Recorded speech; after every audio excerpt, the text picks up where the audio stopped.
return it. There's Canty back on the goal line. All-purpose Mr. Everything. Well, they're the #1 kickoff return team in the country, man. They're going to return that one, though. What a leg. Of course, the wind is behind him.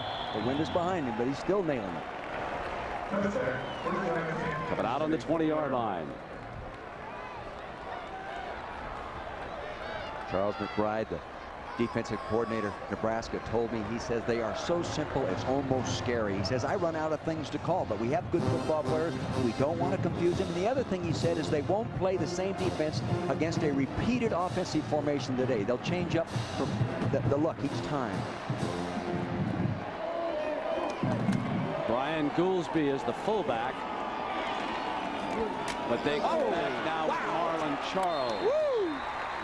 What contact made by that fullback that time. An excellent job of trying to block the linebacker. It broke down other places, but I'll tell you this, Brian Goolsby really got after that linebacker. Mike Lawrence starts, and now Marlon Charles is in at running back. It is 2nd and 7 after the 3-yard run.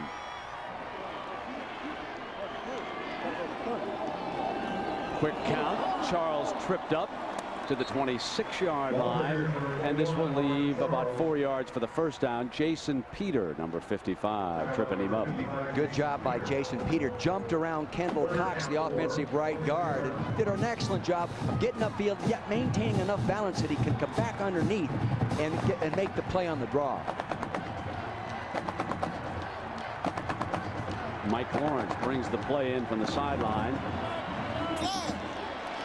Kavanaugh back in the shotgun. They'll sometimes make an inside handoff from this look. Play is called, and now they'll shift it back and come up under center. Penalty flag down. Pass is broken up, intended for Lockett, but there is a penalty flag thrown by the linesman, who now reports to the referee. The long time on the line of scrimmage calling the audibles really is affecting the defense concentration more than it's affecting the offense right now. That's the second offside call as the result of that, Coach. Right. Most of the time it goes the other way. And that's good for a first down. So Coach Snyder and the Wildcats with their initial first down here, trailing by a field goal in the early going here in Manhattan. Bill Snyder was concerned about the players controlling their emotion. He said last year they were totally emotionally ready to play, and then they got carried away emotionally within the ballgame. Today he wanted them to direct it toward helping them win and play better. Goolsby and Charles in the backfield. The eye look for K-State. See, now they change the front on him. Kavanaugh fires complete.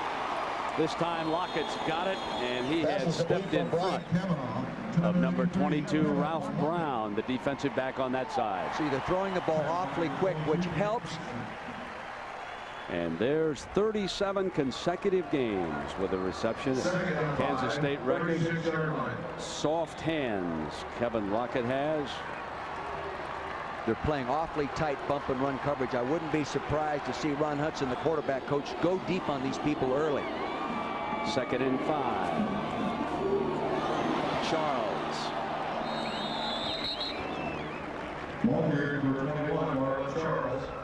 Boy, I tell you, the linebackers really filled. John Hesse did an excellent job of getting up there. He disrupted the play, and then the other linebacker just scraped in and made the play. They're going to have to throw the ball deep to get these people backed off a little bit, or maybe use some play action early downs and try to attack those safeties that are coming right up in there and presenting a 9-man front. 3rd down and 3.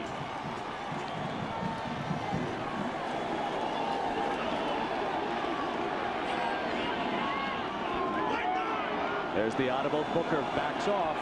After throwing the bump and run, he now slacks off with the receiver. Now he tightens back up late. But they're looking other side, deflected, incomplete, and K-State will punt. If it hadn't been deflected, it would have been intercepted. The corner jumped that. Ralph Brown jumped that, was ready to take it away. A good thing it was deflected. They better go deep soon.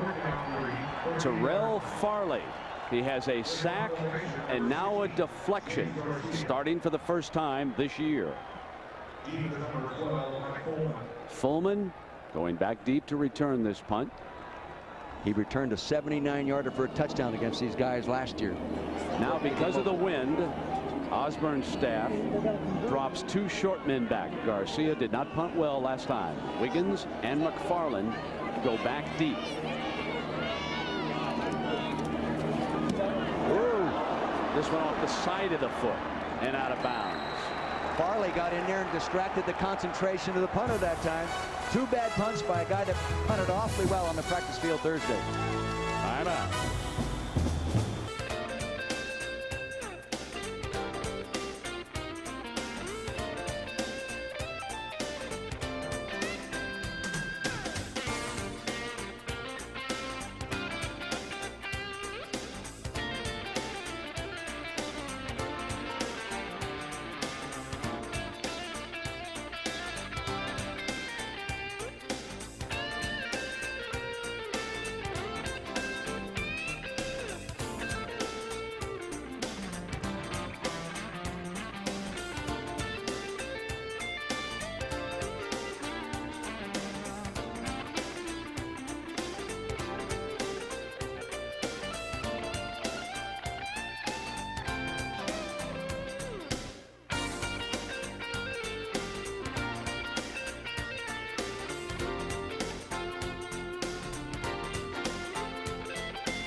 College football on ABC Sports brought to you by the new Dodge. It's about change. Dr. Pepper and your local Dr. Pepper bottler. Dr. Pepper is just what the doctor ordered. Fidelity Investments. Isn't it time you had Fidelity Investments working for you? And Chili's Grill and Bar, home of the Big Mouth Burgers. Dick Vermeil and Jack Arute. I'm Brett Musburger. Nebraska leading Kansas State in a Big 12 matchup here in Manhattan, Kansas. 3-0. Scott Frost and the Cornhuskers with their 3rd series of the game. Brendan Holbein is split out to the right. Green, the I-back, going nowhere because of Semino. And we go downstairs to talk about this young Nebraska quarterback, a junior. Here's our friend Jack Arute. Well, Brett, remember after the Arizona State University lost, a lot of the people in Lincoln were criticizing Scott Frost. And in fact, they were saying, hey, he may not be as good as Tommy Frazier. Whether he's as good or not, take a look at what Dr. Tom Osborne, the head coach, says about Frost. He says, guys, you got to live with it. I might not know much, but I know he's my best. And it's 2nd and 10, and Frost now rolling left is going to keep it. Outstanding runner. Bumped out of bounds at the 36-yard line by number 42, Mark Semino. He's a freshman from Smith Center, Kansas.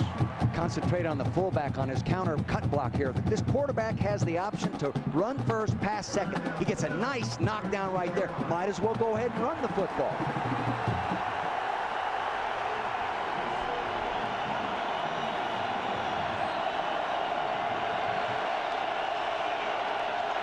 It's 3rd down and 7. Draw. Green. Now a decision to be made as he reached out for the 1st down.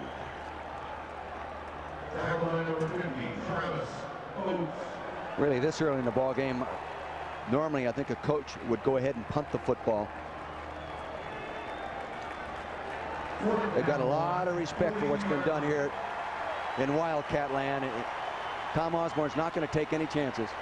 Especially with that breeze behind him, Dick. Jesse Kosh might be able to nail one here and get it up into that wind. Yes. And sometimes that ball bounces around. You know, you go to feel that thing in that wind. I feel the wind coming in the booth here right now. They say this place can get really windy, but it's usually later in the year. Interesting how, watch Canty. He's staying up. And now the coaches are backing him off as the return man. Left foots it, and look at this boomer with that breeze. If you didn't think wind was a factor in this game before that, you do now. A 58-yarder, and we send you from one Manhattan to another. John Saunders. Across the plains, Brent. Penn State and Ohio State. This one Stanley to Stanley, as in Stanley Jackson back to pass to Demetrius Stanley. Where the coverage was, I don't know. Wide open for the touchdown, 42 yards. The Buckeyes on the board first, 7-0. Brent. John, Ohio State a big double-digit favorite over Penn State. Hard to believe against a Joe Paterno coach team, but then you see highlights like that coming from John Saunders, and you know why they're jumping aboard the Ohio State bandwagon. Marlon Charles is the tailback, and Goolsby again the fullback, set there in front of him. The Wildcats trail it by 3. This has been their starting field position all game long. 3 kicks, all of them out of the end zone. 2 kickoffs and now a punt. Charles cut back, nothing doing, and a splendid tackle by Jamel Williams, number 28. He's the Sam, or the strong linebacker for the Huskers. You know, when he's only 6'2", 205, he's actually a strong safety playing outside linebacker. But with people like you have in front of him, you can go ahead and play lighter people. You see Farley, number 43. He's not a big guy either, but they don't need big guys because the defensive line dominates so much, and you have to contend yourself with a Winstrom and a Tomich and a Peters and an Ogard that you can play with the smaller guys. J.R. Edwards, number 3, wide receiver for the Huskers. I should say he's on that defensive unit, and this is Charles bouncing off the first hit to the 25-yard line. And again, there's your man, Dick Williams. Yes, he is. They tried to trap him there, and it didn't work because they didn't have enough people left to go ahead and pick up Williams. He just folded back up inside and made the play. I think that's, with all the duplication of numbers, I think I saw Eric Warfield down there and thought maybe they'd slipped a split end in there. I got 2 3s, 2 4s. Hey, there's 8s, 4s, 28s. There's 2 28s, 1 on offense and 1 on defense. Oh, big test for a spotter today. 3rd and 5. Kavanaugh with a shotgun look.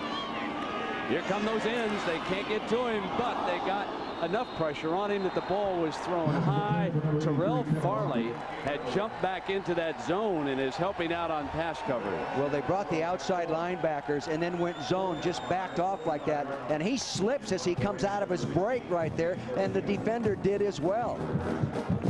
That's Mike Fullman up there at the corner. He's the backup corner and really coming on right now. He'll go back as the middleman. Now, we've got a new punter who has checked in, and that is Chad Romano. So Garcia takes a seat. And now Romano is going to try it. Oh, he doesn't even get it off. That's Farley again. What a game Farley is having. That's disaster.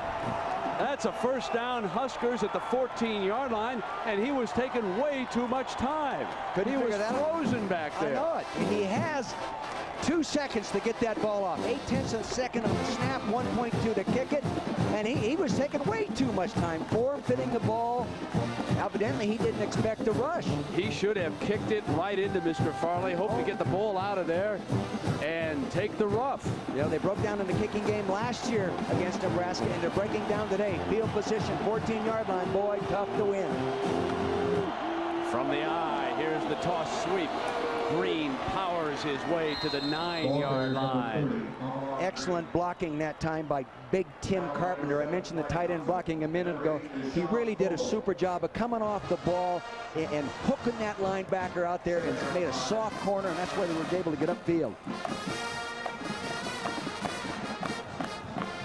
These guys get down there, they normally score. This is characteristic of their offense every year, not just this year. 2nd and 5 for the Huskers. Green to about the 8-yard line. That was Andrew Timmons again. Timmons, and watching game tapes of 2 games that they play, I felt this guy really is an active football player. I think he's just really finding out the kind of talent that he has, Brent. He is quick. And defensively, when they get down there, they've done a pretty good job. Well, opponent scored 3 out of 6 times. That's 50%, 2 touchdowns. Right now, I'd say that's a pretty good job. This is an interesting play right here, Coach. 3rd and 4. Ball is on the 8-yard line.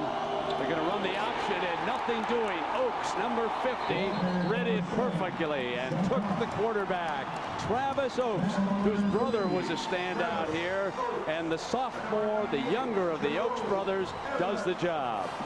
You'll see Oates right here comes in and he beats the block to the outside. They should have pitched the ball on him. He's penetrating upfield. See, they're going to opt on him, and he gets to the quarterback. Good quickness by Travis Oates. If you're a Nebraska fan, you're just a little uneasy, even though Chris Brown kicks this one 27 yards. Big favorite here with that leg, and it's 6-0. However, remember, they took that ball at the 14-yard line after they stuffed the punt and couldn't do anything about it. We'll be right back.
This week's Marriott moment, Nebraska's Keithan McCann scored this touchdown on a 32-yard run in this 1991 game between Nebraska and Kansas State at Lincoln.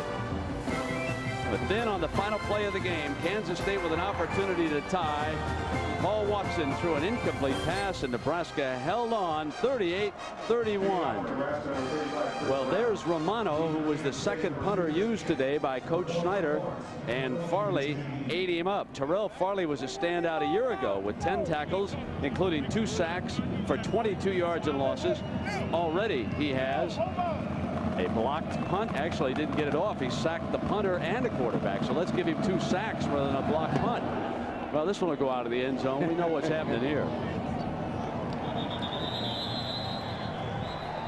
Well, first off, Romano held the ball too long, but here's Farley right here coming off the outside, and Lamar Chapman jumps out and blocks him, but he doesn't block him real physical, expecting the punter to get the ball off quicker. But if he's going to hold on the ball that long, look at him form fit that thing. Can't do it that way. Should punt that ball within a 2-second period. Well, there's your story. With the wind blowing, field position changes dramatically. We have played this game in this end of the field, and you've got to say that Tom Osborne and his coaching staff cannot be happy about only having 2 field goals on that scoreboard. Mike Lawrence is the running back for the Wildcats. Play fake. Kavanaugh comes back, and this one almost intercepted by number 20, Michael Booker.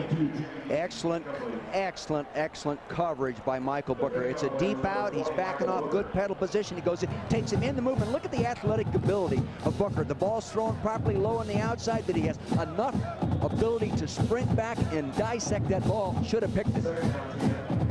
Kavanaugh is starting slowly. 1 of 5 for 5 yards, facing this fierce Nebraska defense and the wind. So 2:54 left in the opening quarter. Now 2nd and 10. Kavanaugh with an inside shuttle now using Lawrence. Lawrence being stretched, and he made his way to the 26-yard line. It'll make it 3rd and 4, and we go down to Jackaroo. Well, Brent, when you watch that play, you realize just how cerebral Brian Kavanaugh can be. He's got to assimilate a lot of this offensive game plan. It's very extensive. He's a 5th-year senior, and he only has to get 7 more hours to graduate with his degree. So he only takes classes 2 times a week. Tuesdays and Thursdays, and only 2 classes, Brian. So he has a lot of time to watch film. Andre Anderson, number 25, goes to Kavanaugh's left.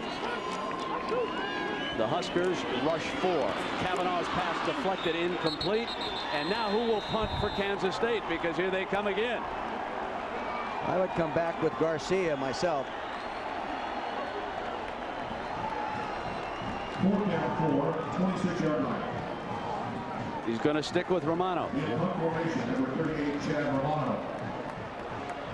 He knows him better than I do. For Nebraska, number 12, Mike Coleman.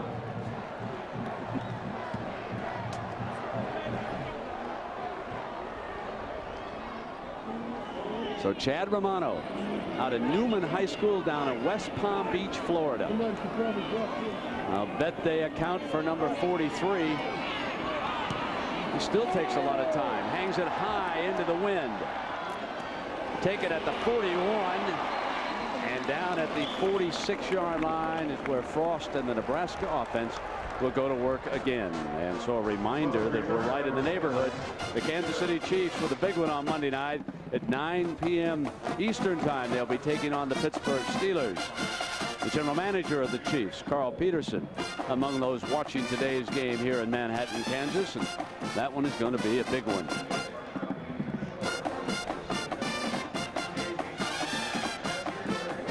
I'm surprised they haven't come with their option more than they have so far, because they hurt them with the option play last year.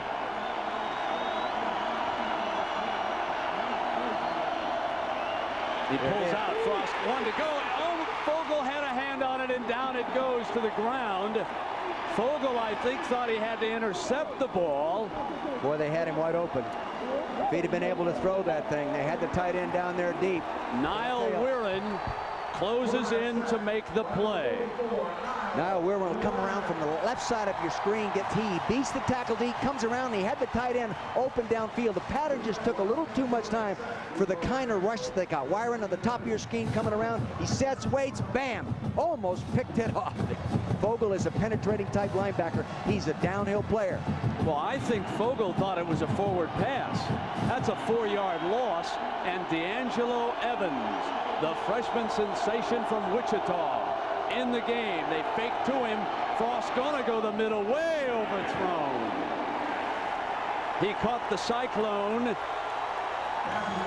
Yeah, and he had people open downfield too, coming from the backside. That's a double read pattern. And Brendan Holbein was from the slot pattern on the backside, was coming down the hole wide open, but he just didn't spot him.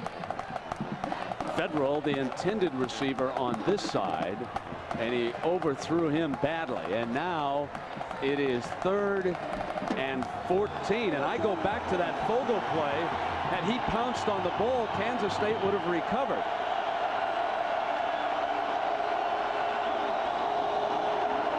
Now Frost is out. Incomplete. The Nebraska offense is not functioning well. Kenny Cheatham dropping that ball, and Nebraska will punt. They had a double screen going, fake the screen one way, then come back to the other side. And I have seen that pass dropped in college football probably more than any other pass thrown. You're moving back toward the ball. You see linemen coming at it, your own linemen. You see defenders charging at you, and if you break your concentration, you drop the football, and that's what Kenny Cheatham did. Jesse Cush, I think I called him Cush when he punted the first time. So let's get that right out of Columbus, Nebraska. Back into punt formation here on 4th down for the Huskers. Rush. They come after the left-footed punter, and he gets it off. Now it's Canty's turn. Canty from the 18. Back of the 20. That's worse field position than they've enjoyed all day as they swarm all over number 2, and bring him down. Well, tomorrow night on the network, America's Funniest Home Videos starts it off, and then that's the wedding, eh? Lois and Clark. That's big on that show. And then the presidential debate out of Hartford, Connecticut. And our prime time starts tomorrow at 6:30 in this time zone in Central Time. So the ball now is back on the 16-yard line, and Kansas State has not enjoyed favorable field position here in the first quarter of this game, and they trail it by a couple of field goals. You can see that they've only accounted for 10 yards against this fierce Nebraska defense. Marlon Charles is the running back.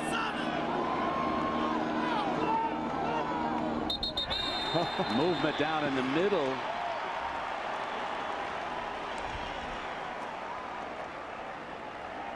It appeared that the hard count got him. Jason Wiltz was in there at the nose position. Dead ball. Outside. Defense. Well, that means that they've accounted for 16 yards of offense and 15 yards of offside penalties. That's been the best play of the game.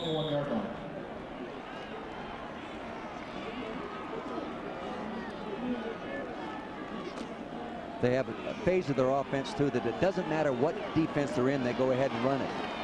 They won't audible. 1st and 5. Charles, nothing doing. The black shirts wearing white. And we knew that number 43, Farley, would be somewhere around that tackle again. Jack Arute, are you able to see the other side of this field down there, partner, with that big crown? I'll tell you what, Brent, we've been across the country in a lot of stadiums, but take a look. We'll bring the camera down. The crown here is at least 18 inches from the peak to the sidelines. And Coach Vermeil, you know, do you want those big uglies running downhill when they're chasing you? I know that. The quarterback has to be alert, too, that he doesn't throw the ball over the top of a receiver going toward that sideline. 2nd down and 4. K-State spreads it out, tries to run, and nothing doing. Big number 98, Grant Wistrom, closing in along with Scott Saltzman, number 74. Wistrom is so quick. Here he is to the right center of your screen, number 98. He's so quick. They let him go because they're drawing up inside him, but he has good lateral movement to come on around the backside. What they did inside is they stunted the defensive lineman, and that plugged up the hole and slowed down the execution of the play. 3rd and 3. And that's going to end the first quarter. They're going to let it run out. They want the wind at their back for 3rd and 3, and you can hardly blame them. So now when you come back, the wind will be at the back of Kansas State.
This is the story of the first quarter.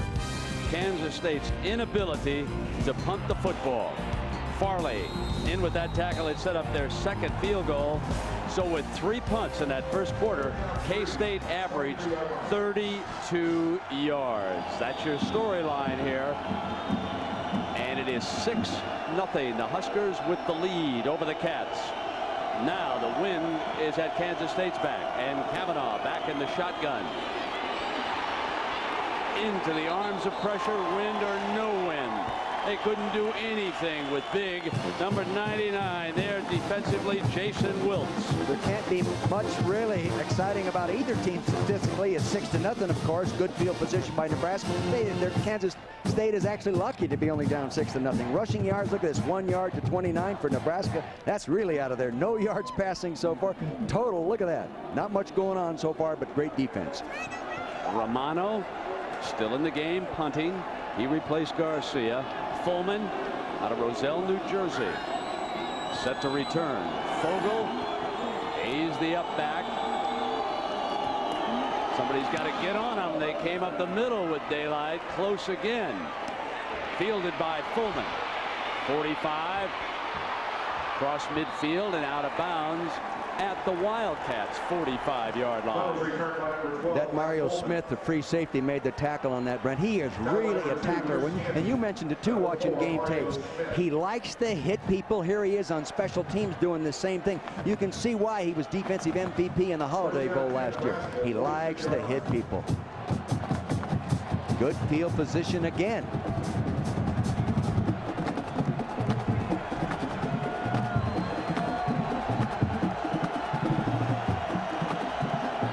So the I-back now for the Huskers is number 4, D'Angelo Evans. He's set behind Joel Makovica. Here's Evans, the talented freshman, with that little cutback step of his. Now let's talk about number 4 right now. He's a young man. Many of you folks in this part of the country already know he broke all of Barry Sanders' rushing records.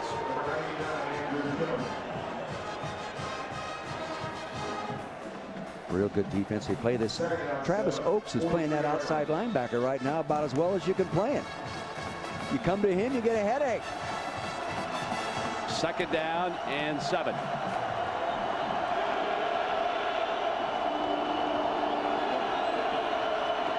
Here's Evans. Nothing doing. You know, there are 2 number 4s down there. The one you've been talking about defensively, Dick, and the one I've been raving about as a freshman, and they meet head up. I know it, and I'll tell you, the fullback did a nice job. Here's the linebacker coming in. The fullback, watch the collision at the point of attack on this play. It's an isolation lead blocking play. Joel Makovica coming in. Bang! Great contact right there by both people. Defense won. 3rd and 6.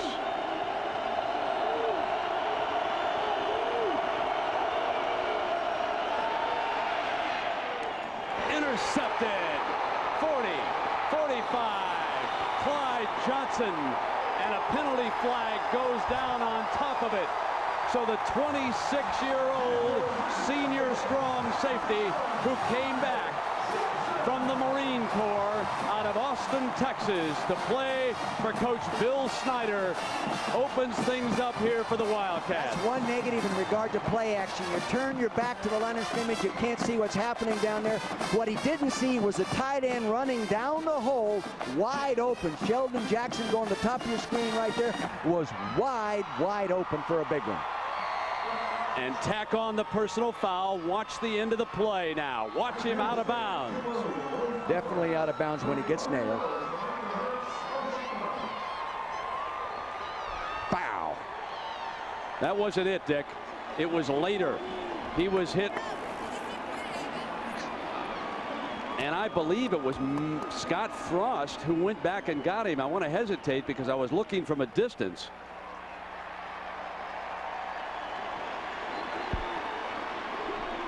First time I've ever been around you and you said a quarterback got a penalty. Yeah, it was him. He's aggressive at the wrong time. 1st and 10 now. So an interception and then a personal foul, a major blunder. So from the 31-yard line, finally K-State with a chance. But you know, Dick, these late audible calls are not paying off for this attack right now. So far they haven't, because they haven't been able to beat the man-to-man coverage. Lockett cuts back, broken up.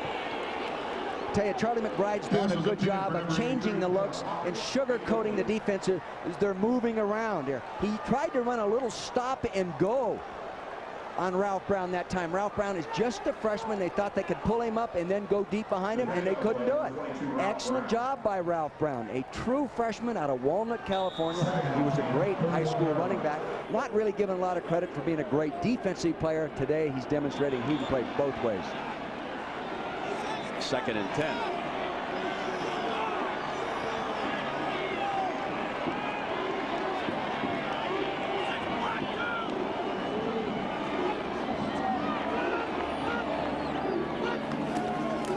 The option look. Lawrence surrounded.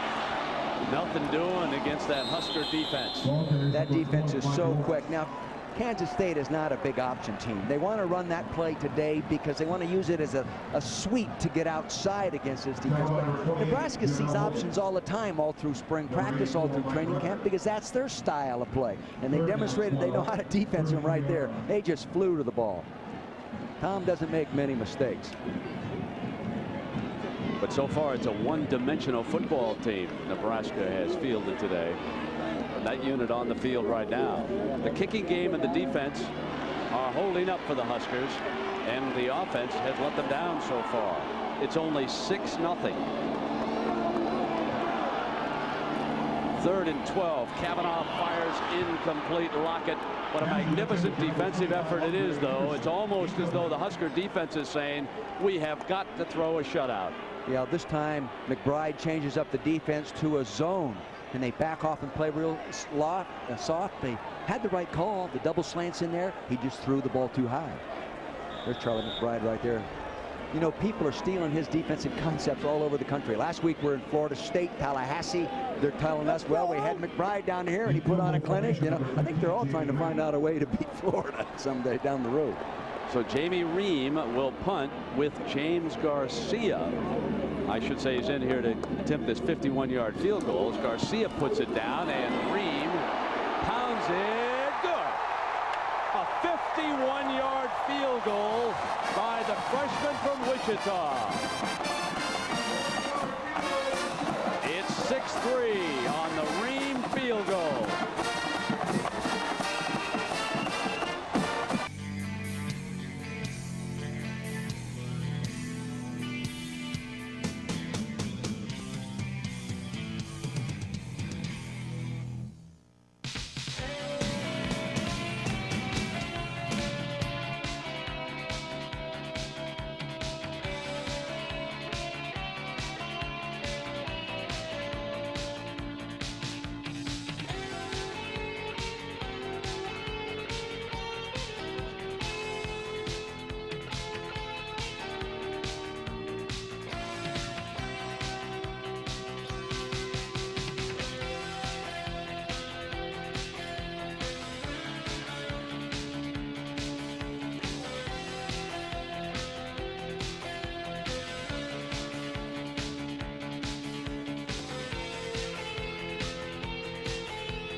I don't know what it is about defense and Dick Vermeil, but every time I show up, I'm beginning to think all we're going to see are field goals. What do you do with these defensive coordinators, Coach? I don't know. I'll tell you this, but both of them are doing an excellent job. And we really have two inexperienced quarterbacks, a redshirt senior that's only played 4 games as a starter, and we have a transfer from Stanford playing his 4th game as a starter. And, you know, a good defenses bring the worst out of inexperienced quarterbacks. Now it's Ream's turn to pound one into the Kansas win. Well, Jack Arute, never a shortage of football talent over at Nebraska when we visited Lincoln. Now, Brent, in fact, you were talking about which 4 was in, which 4 playing. But when you take a look at the 3 deep for the Cornhuskers preseason, of the 71 players listed, 25 were walk. That's 35%.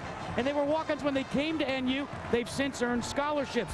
In fact, a lot of them have actually worked their way into the starting field. And think about this, Brent. Coach Tom Osborne says they have 30 to 35 prospects now, and they think maybe 8 will find their way to scholarships. Here's Evans, the freshman, on a cutback to the 21-yard line.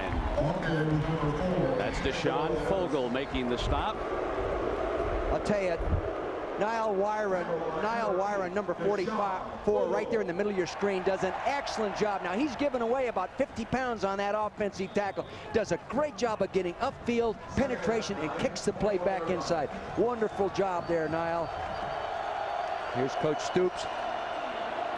He's cheering him on, too. 2nd and 9. Evans again.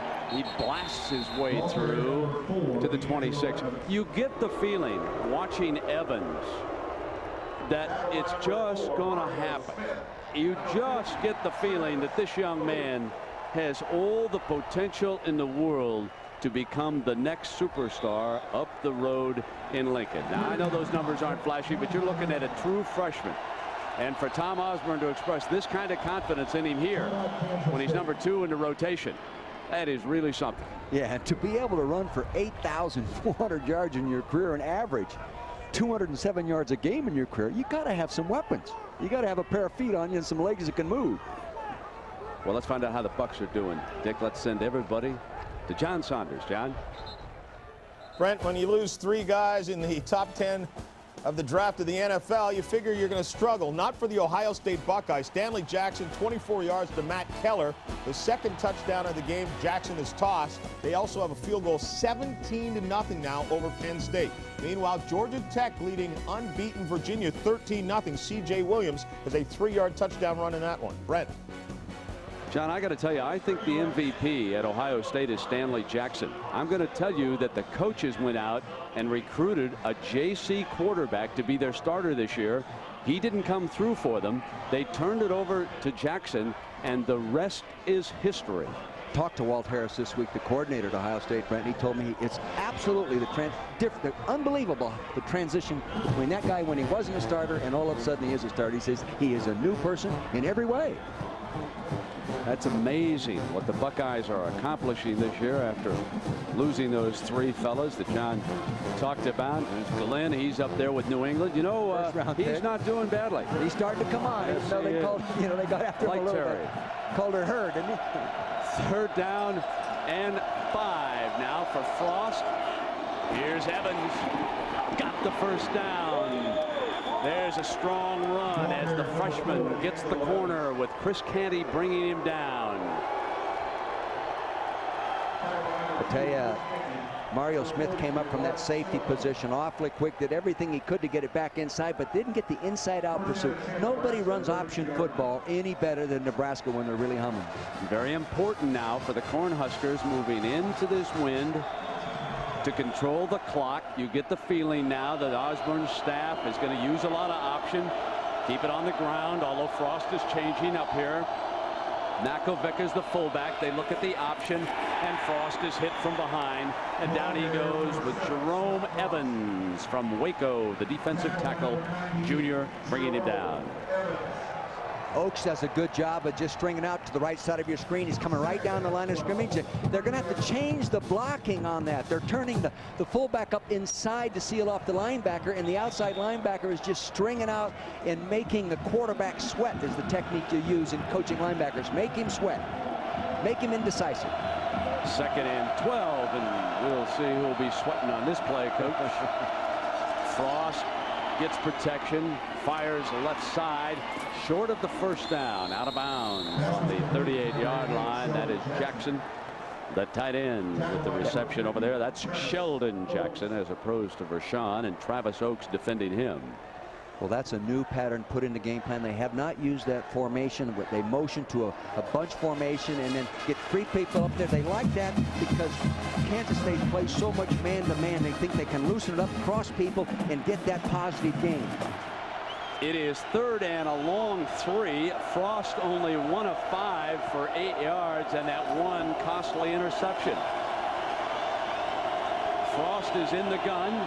Almost dropped that snap. They run the option out of it with Evans. And Evans is hit by number 4, Mario Smith. A great tackle, but I believe, Brent, that they got the first down. That was as well an executed fundamental tackle as you can make. Let's hear this one.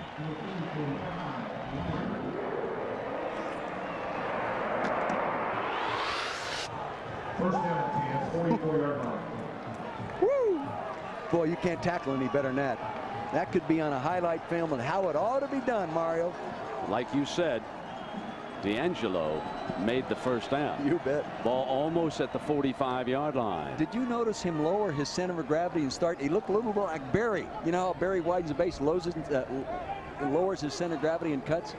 In the 4th quarter against Colorado State, I know it was mop-up time, and I was watching the tapes. In fact, I was watching the Tom Osborne show.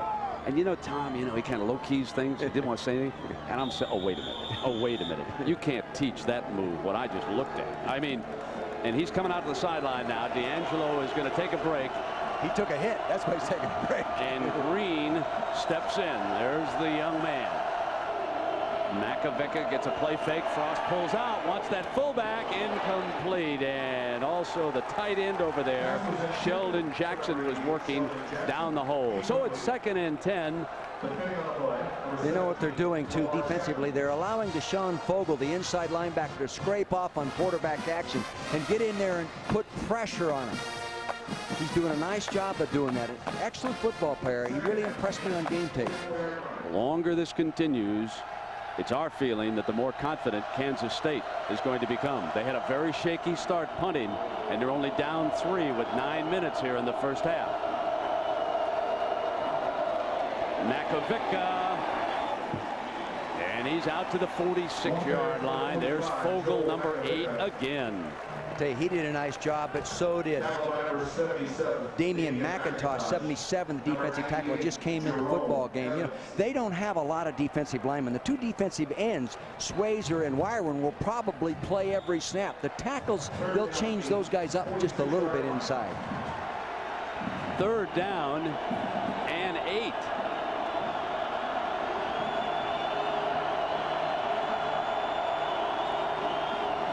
Inside pitch. Amon Green shakes the first man, and because he did that, it's first down Nebraska at the 41-yard line. He shook off the high tackle attempt. See, they got the defense thinking pass rush, got him upfield, 44. Wyron gets up there, thinking pass. They flip the ball up underneath them. To do that effectively, your guards and centers inside have to do a good job as well. Now, Mario Smith needs to bury the shoulder into him a little bit lower than that, Coach, the next time. He's a man. You know, it's funny you say that. Frank Solich, the running back coach, assistant head coach of Nebraska, told me that this football team does tackle pretty high, and they think they could, you know, run off some of those tackles. So timeout in Manhattan, Kansas.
Welcome back, everybody. And Dick, that was the third timeout used by K-State. They've exhausted their timeouts here in the first half. I know it, and you've got a lot of time left to play, and you're only down by 3 points. You'd like to always keep one at least for in case final second field goal, you stop the clock and gun. That's a mistake on their part, and it really could hurt them.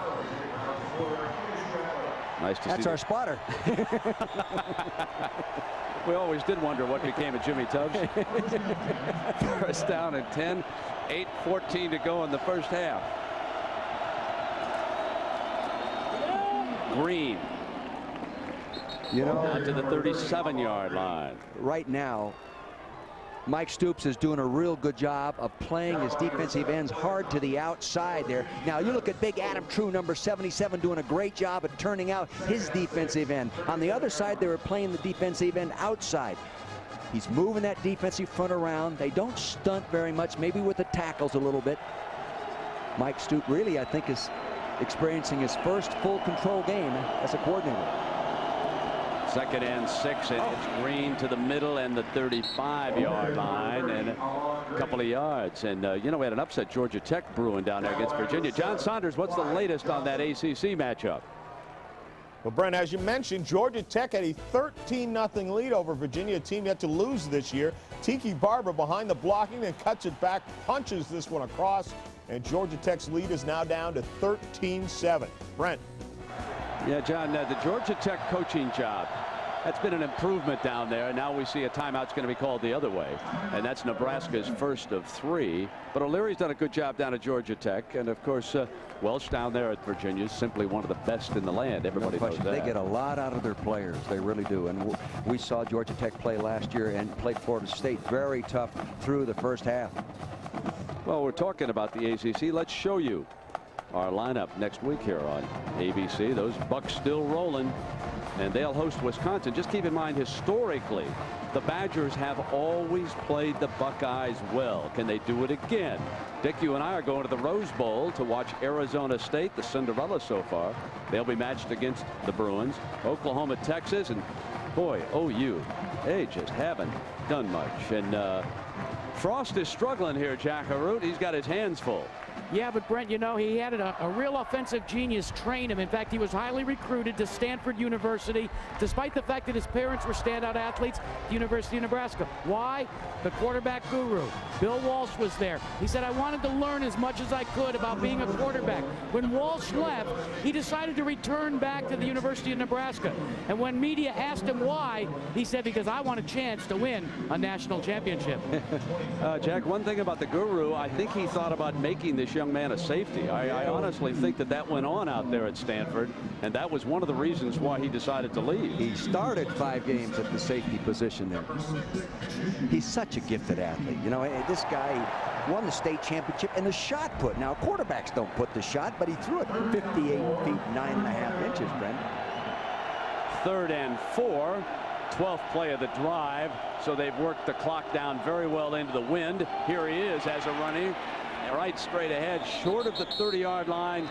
This will depend on the spot as to whether or not Nebraska comes away with the first down in this situation. That's the advantage you have when you have a quarterback that is very, very mobile. He got it. You know, he's not throwing the ball real well right now, so they get into big wide receiver, multiple wide receiver formation, spread everybody out, get them thinking pass, and then run a little quarterback keep up inside, pulling the lineman, leading the way. You know, Joe Gordon, the injured cornerback of Kansas State, is on the field now. He's over at that right cornerback spot.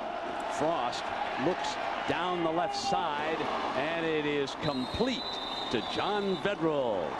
Boy, can he cover. That was physical bump and run coverage all the way, one-on-one. He had time to go down and work on him. And Vedral's just a 5'10", 205-pound, looks like a running back, not a wide receiver, but he out-physicaled him right there at the breaking point. And Chris Canny demonstrates why he was an All-American last year. They completed the ball, but I'll tell you, it was a struggle, and he was right there. A 13-yard gain gives the Huskers a first down inside the 20. Impressive drive. And now they run the fullback of the short man. That's one thing with Makovica, the ball carrier, about the Husker attack. When you least expect it, they will use the fullback there to soften up the middle. Let's quickly get a Cal update from John Saunders. John? Well, Brent, Cal still without a loss coming into this game. 4th down and 1 at the 12. Pat Barnes to Tony Gonzalez. Gonzalez had just dropped one in the end zone. They missed the point after. 13-0 Cal. Brent. Barnes, one of the better kept secrets, and that new coach out there, Steve Mariucci's done a great job. That training he got at Green Bay really helped him too, Brent. and now the Huskers, they bring the power with Green, the ball carrier, smashing inside the 10-yard line. They needed to reach the 7 for a 1st and goal. But what's very impressive about this drive is that Kansas State is being denied an opportunity to move the football when they have the wind at their back. This is the one thing when you talk to Coach Osborne about his offense and you say, Tom, you've got the ability to recruit some of the best throwing quarterbacks in the country. And Osborne will tell you that you must run in this conference, especially come November. And it is 3rd down and 1. Green on a spinner, couldn't get free. There was defensive penetration by Jerome Evans and Andrew Timmons. Both tackles, you called it right on the money, Brent. Both tackles did a good job. Here they are right here, and boy, they take those gaps. Good determination, good technique, looped out, slanted to the right, bang, up into the gap, and as you called it, Evans got him in the backfield. So Nebraska uses a timeout. It's 4th and a long one. Inside of 5 minutes, they'll make the decision, and we'll be back.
Sports brought to you by Pontiac and your local Pontiac dealer. We are driving excitement.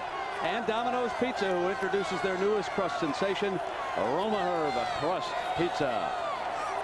Tom Osborne in Nebraska going for it here on 4th and 1. Makovic is the fullback. He's in front of the I-back. Amon Green.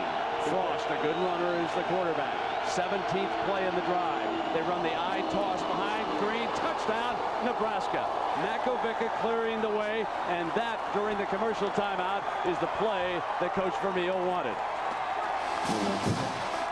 Yeah, the tight end did a beautiful job, Brent, there. And I like them getting the ball to your best football player in a critical situation. I didn't think they'd score with it, but the tight end, Tim Carpenter, did an excellent job of blocking the outside linebacker on the play. Then he got another block from his fullback, and he takes it on into the end zone. Nebraska uses another timeout. Now watch Makovic lead the way here. Here he is, an academic All-American, and he's blocking like an All-American. Look, hunts him up, pow! Key block right there, just enough. Kick him out, he runs up underneath, up high, toss, good block by the tight end. Makovic comes up in the lane, kicks him out. There it is, struts on in. So Clyde Johnson, the strong safety, didn't have a chance when Makovic buried him. And we are within 4:49 at halftime, and John Saunders tells us what's ahead. Coming up on Valvoline Halftime 96, we'll have all the day's scores and highlights. Plus, we'll hear from Troy Davis of Iowa State and Todd Blackledge, already working hard behind the scenes, getting ready with the scores and highlights. It's all coming up on Valvoline Halftime 96. Well, here, Nebraska has decided that they will line up and attempt a two-point conversion. They lead it 12-3. They're up by 9. Normally you would think they would run some kind of pass, but these people are so good at options and have more varieties to pick from with their sophisticated attack, you can't guess. Frost sprinting right, throwing back, deflected, intercepted, and Canty will be down right there. Canty has returned a conversion, 98 yards for 2 points in his career. This is Clyde Johnson. He will deflect the ball, and Canty picks it off. He's rolling out. I think he really had the option to go down the middle with the throw or go backside with the running back coming out the backside of the field. But he didn't set up in time to look backside. He saw it inside. Ball was tipped. Interception. 12-3. It's a 9-point Nebraska lead. We've had one touchdown. Nebraska just scoring the touchdown. So a reminder that later this evening on ESPN, Clemson will show up in Tallahassee to take on what has to be a very angry Florida State offense, Dick. No question. I can imagine the offensive meetings in the staff rooms with Coach Bowden down there chewing on ears, because he won't just get after the players. He'll get after the coaches. And what a great defensive football team they are. I'll tell you, ladies and gentlemen, you watch that tonight, you're going to see some defense played. Tom Osborne with some defense being played here. And that last drive started at the 20, so the Huskers drove 80 yards. And it began at the 11:36 mark, and they bring it down to 4:49. Now Brown, and here comes Canty. This time into the wind, he's able to return it. Slips 3, 20, 1 foot. Oh, what a good-looking football player. Down at the 25-yard line. Let's go down to Jackaroo. Jack. Well, Brent, remember we've seen a couple of good plays by the offense on Kansas State University. Well, we probably won't see them again during this game. Ron Hudson and the rest of the offensive game staff said they were going to plan a playbook and an offensive game today that wasn't going to see a lot of repeat plays. Why was that? That's how much respect they have for the Nebraska defense and Nebraska's ability to adjust once they get beaten. Well, Jack, Kevin Lockett, their talented wide receiver, is split far out to the right. Marlon Charles is the running back, and Jimmy Dean, he's a slot receiver now for K-State. They'll try to quickly bring it down the field. Good time and almost intercepted. That ball was badly thrown. Michael Booker, the senior defensive back, was standing right there on that side of the field. He had excellent protection. See, they had maximum protection. They only had 2 people in the pattern. They were blocking with 8. The pattern was a little delay in and back out. And you get this kind of time, you've got to throw it accurately. 1001, 1002, 1003, 1004, 1005. Normally, you don't get that kind of time to throw the football. I like the way the coach counts slow motion, folks, don't you? Huh? Don't you like that? Very. I wasn't a math major. 3 receivers out to the right. The stand-up tight end here for the Wildcats. Kavanaugh again changes it up, and Mike Lawrence moves in behind him as the running back. Quick drop high, and it was overthrown on Anderson and not functioning well. Almost a lateral, wasn't it? Yes, it was. It was back just enough. And Anderson's the kind of guy you want to get the ball in his hands quickly. He's an awfully good runner after the catch. In fact, now they're working him as a 3rd running back in the offense at Kansas State. He can run with the ball when he's got it under his hand. He was a high school running back. Well, indeed, it was a lateral. -9 from where it went out of bounds. So the linesman on that side, he marked it there. It was thrown backward, and Kansas State's lucky that it went out of bounds.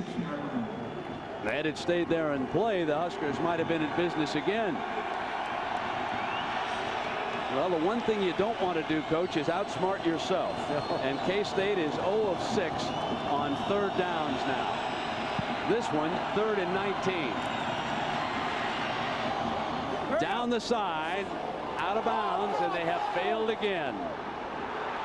The intended receiver, Kevin Lockett, but he never had a chance at that one. Lockett, the safety, ends up getting over there to help. They have tight coverage right there with Michael Booker, number 20, but he knows he has Minner, number 10. They're backing him up. See, so you can play very, very aggressive. They also, at that time, within that pass protection scheme, doubled Grant Wistrom. That's why he had that much time. They put a guy on him and a guy outside him. Now Garcia returns. Wind to his back. Mike Fullman waits. They came and they blocked it. A blocked punt. Out of bounds at the 20-yard line. Eric Warfield, number 3, came flying. I really believe these people are taking way too much time. He has 1.2 seconds to get it off. After the snap, I think he's taking longer. Plus, he's taking 3 steps toward the line of scrimmage. Here he is. 1, 2, 3. There's the 3rd step. It is blocked. He's going to have to get it off quicker, and they're going to have to block a little bit better. The offense now with 19 yards to go. The fullback to the 16-yard line, and that's Brian Schuster. He and Joel Makovica, the 2 Nebraska fullbacks here. So suddenly it is the experience on the coaching sideline for Nebraska that is starting to show up. Coach Snyder's team is struggling over here, and on the other side, the coach is realizing that the wind was a factor, that the defense was dominating the game, that the kicking game would become important here, and that's why the man won back-to-back national championships. Frost now pitching. Here's Evans, and he is swarmed at the 16-yard line. Great job by Clyde Johnson, number 7, coming from his safety position, inside out, what they call coming down the lane. He did a real good job of getting upfield that time and getting into the play. Nice job, Clyde. You've been around a while. It was worth waiting for. 16-yard line. Big defensive play they need now. 7 yards for Frost and the Huskers.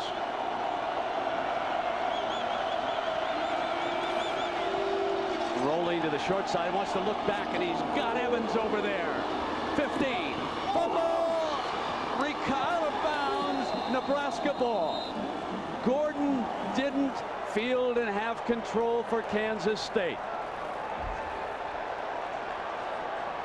A 3rd down fumble by Evans on the reception.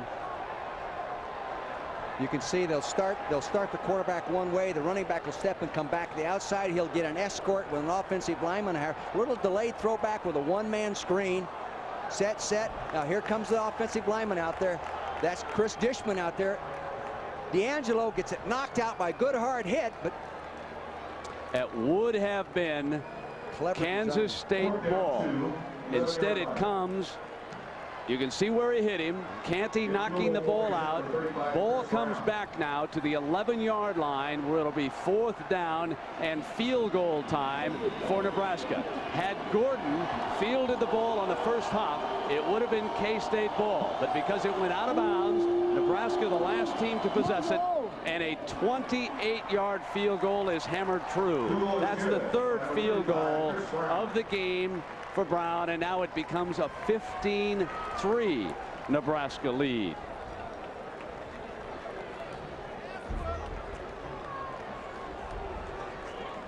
they're doing everything right in regard to defense, in regard to the kicking game. That is Nebraska. I'm surprised at the breakdowns I've seen in Kansas State's kicking game. A la North Carolina last week, playing real well, but breaking down in the kicking game. Well, with the 3 parts of a football game, offense, defense, and kicking, Nebraska here is dominating in the defense and the kicking side of things. And there is Brown, Jackaroot. Brent, you know, usually the kickers, they kind of stay off to themselves. They're not really well-liked unless they have to come in at the end. Well, that isn't the case with Chris Brown. During 2 days this year, a bunch of the guys, including Jared Tomich, approached him and gave him the traditional Nebraska head shave. He said, you know, I didn't want to lose my brown locks, but once they gave me that, I knew I'd arrived as a member of the team. I'll tell you this, teammates like kickers a lot better when they kick 88% too. And that's what he does. But, you know, he was an all-around athlete in high school, real good quarterback, and watching him on the field here yesterday, he's a man. Not that kickers aren't, but he's really put together.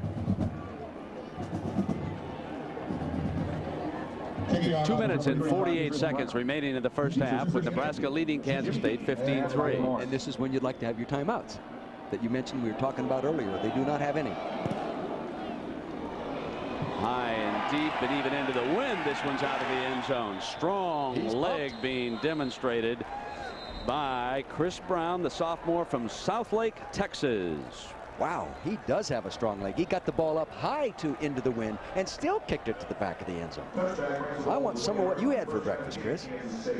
He's got some energy. And this Husker defense has stifled Kavanaugh completely.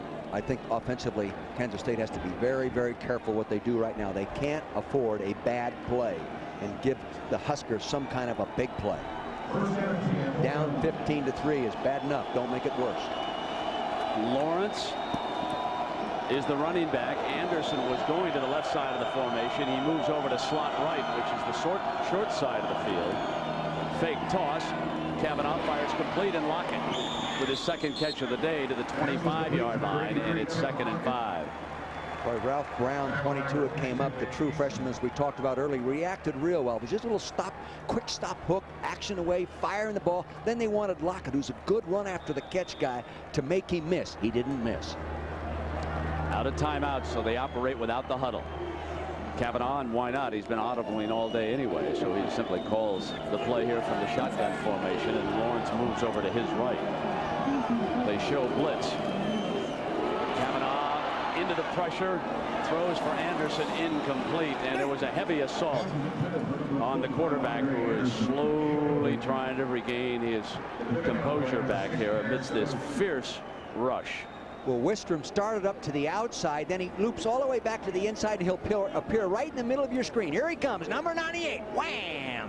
Boy, that took an awful long time, but he held on to the ball for an awful long time. Good pass rush stunt that time. 3rd and 5. Nebraska wanting to hold here and take another crack at the Wildcats.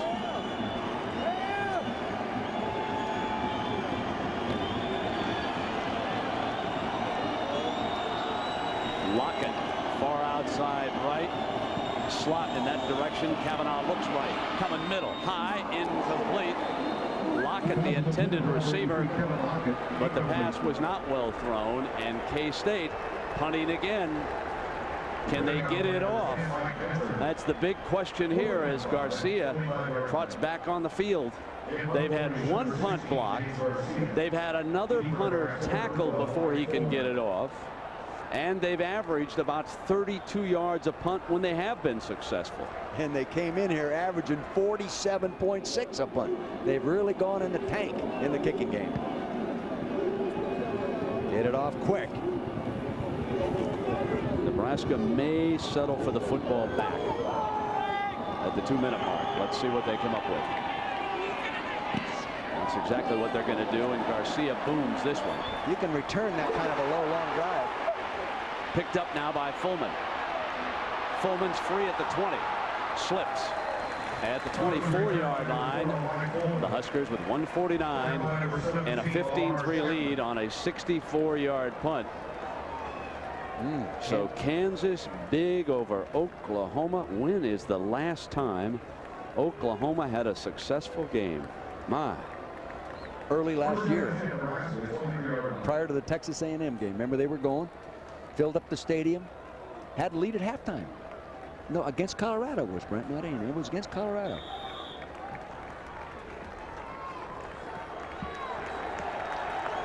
Amon Green. He's the eye back. 2 wide receivers and a couple of tight ends now. Here's Amon, hole left side. And he goes for 12 yards on 1st down. I'll tell you, John Zedeska did a real nice job of stepping around the center's block that time and really opened it up for him. You'll see what I'm talking about from the left side of your screen. You'll see Zedeska 64 come out, bang, there's the hole. Nice step around block. We call it a full blocking in offensive line play. Oaks limping off, number 50. Frost on 1st and 10. Throws complete to Holbein. Brendan Holbein makes the reception. Canty, the defender, a 3-yard gain. And there is Oaks receiving medical attention on the far side. They can't afford to lose him. They're very, very thin in regard to talented players to back up their starters. 1:12 left in the first half. Inside, Green to the 45-yard line, and this will leave them with 3rd and 2.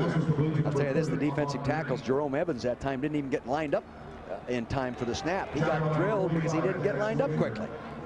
They better get going. They're going without a huddle. Sean Wheating brings the play in from the sideline. Brian Schuster in at fullback. They do have a play in which the fullback ISOs a block and then goes deep. And Schuster is the fullback they've worked with. 3rd down. Here it comes. Schuster's being held. That's interference. Holding. Here it comes. That was the play when they sent Schuster in from the sideline. And this was a very smart defensive maneuver. This was going to be 6 points. Watch now. Schuster's going to get held up here. Otherwise, it probably would have been a touchdown. There he is. Clyde Johnson did the smart thing. See, he's an old ex-Marine, and he just grabbed him. He was had. Actually, I would have liked to use that play in a different situation, in a different time in the ball game, because you're more apt to get the safety to come flying up. But Clyde Johnson, head smart, good play. So the Yankees advance. Defense. Spot foul. You see that now it's the spot foul. So that makes the ball at the 44-yard line, and Nebraska with 30 seconds left on the board as the result. It's an automatic 1st down.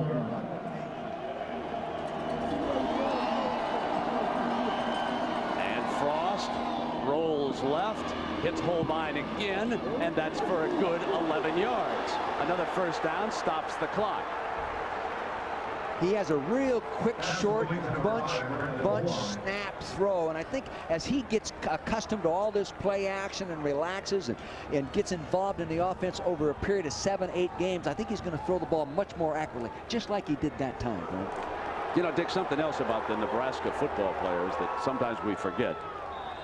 They're very smart. That was one of the little things. They're out of timeouts, and Holbein quickly got the ball out of bounds. They're working the sideline. 23 seconds left.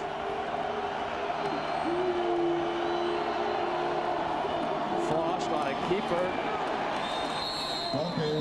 Strange call out of timeouts, having said that with Wirren making the stop right there. You're right about them, though. They are really a smart group. Offensively, Brent, 6 of the 11 starters are academic all-conference. They stop the clock now with about 3 seconds remaining here in the first half.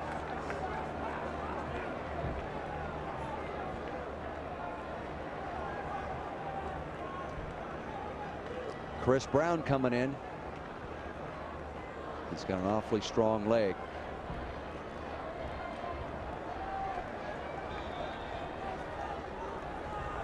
He has demonstrated it here. He's kicking into the wind. The wind maybe had died down a little bit down here looking at that goalpost. Down just a touch. Here comes a 50-yarder.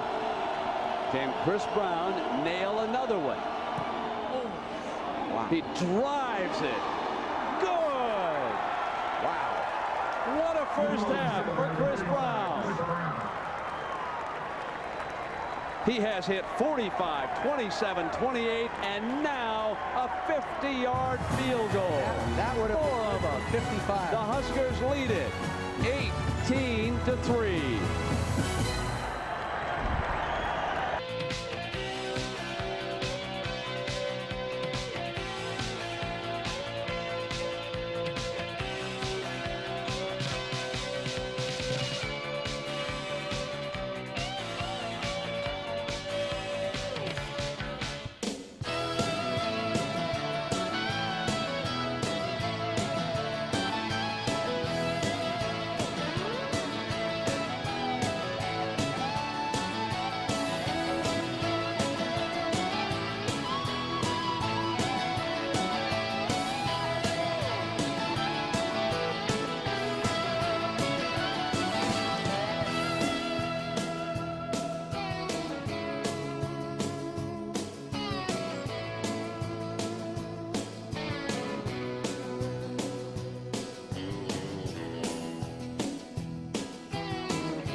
Valvoline Halftime 96. Brought to you by Valvoline, the #1 choice of America's top mechanics. People who know use Valvoline. From our New York studios, John Saunders and Todd Blackledge. Welcome, everyone. 18-3, Nebraska has the lead over top of K-State. Nebraska's offense without Tommy Frazier has sputtered at times this year, but their defense today looks very good. Yeah, these are two of the best defenses in the entire country, and they're turning this game into a real slobber knocker. I'll tell you, a couple big plays on special teams, but look at the rushing game now. Both teams trying to establish something. Nebraska only 83 yards rushing in the first half. That's way down for them. And Kansas State, they've got to get some positive numbers. If they hope to have a chance in the second half, they've got to run the football better. Slobber knocker. Immediately, we've got our research going to look that word up to see if you can spell it. Meanwhile, let's look at the scores and highlights. A real slobber knocker early on for Penn State against Ohio State, although most of the slobbering was done by John Cooper and his squad against Joe Paterno, as Joe Germain goes 34 yards to Demetrius Stanley. Little slant takes it in, 24-0 at that point. Matt Keller's also hauled one in. Stanley, that was his second. They're just rolling. Yeah, they're playing very well. Both quarterbacks, Joe Germain with a touchdown pass, Stanley Jackson, the starter, with 2 TDs. Ohio State all over Penn State in the first half. Virginia and Georgia Tech. Joe Hamilton running the option here. Spots C.J. Williams, good man to toss the ball to. He goes 4 yards for the touchdown. Georgia Tech up 10-0 at that point. 13-7. Bit of a surprise here. Georgia Tech turning the tables on Virginia a little bit. No turnovers for the Yellow Jackets. 3 in the first half for Virginia. Tiki Barber with a touchdown run in that game. Alabama blows out Kentucky. Dennis Riddle, 3 touchdown runs and 1 reception. They had the offense moving today. Well, Alabama, you know they've got the great defense right now. A big game. If they can build some confidence on this, Alabama, a tough team to reckon with in the SEC West. Cal, a surprise team in the Pac-10 facing USC, and Pat Barnes goes to Damian Douglas, 6 yards for the touchdown toss. 7-0 at that point. Their defense looks good as well. Lavelle Woods tripped up by Nate Gelderman, and then everyone's all over him. Cal has the lead as Barnes has thrown 2 touchdown passes in the game, 16-0. Pat Barnes really flourishing under Steve Mariucci, the new coach. Put the West Coast offense in, came from the Green Bay Packers. Barnes having a great year so far. Boston College and West Virginia in the Big East. Chad Johnson, 17 yards to Rashawn Vanterpool. West Virginia's on top now, 7-0. South Carolina and Auburn. Robert Baker for Auburn.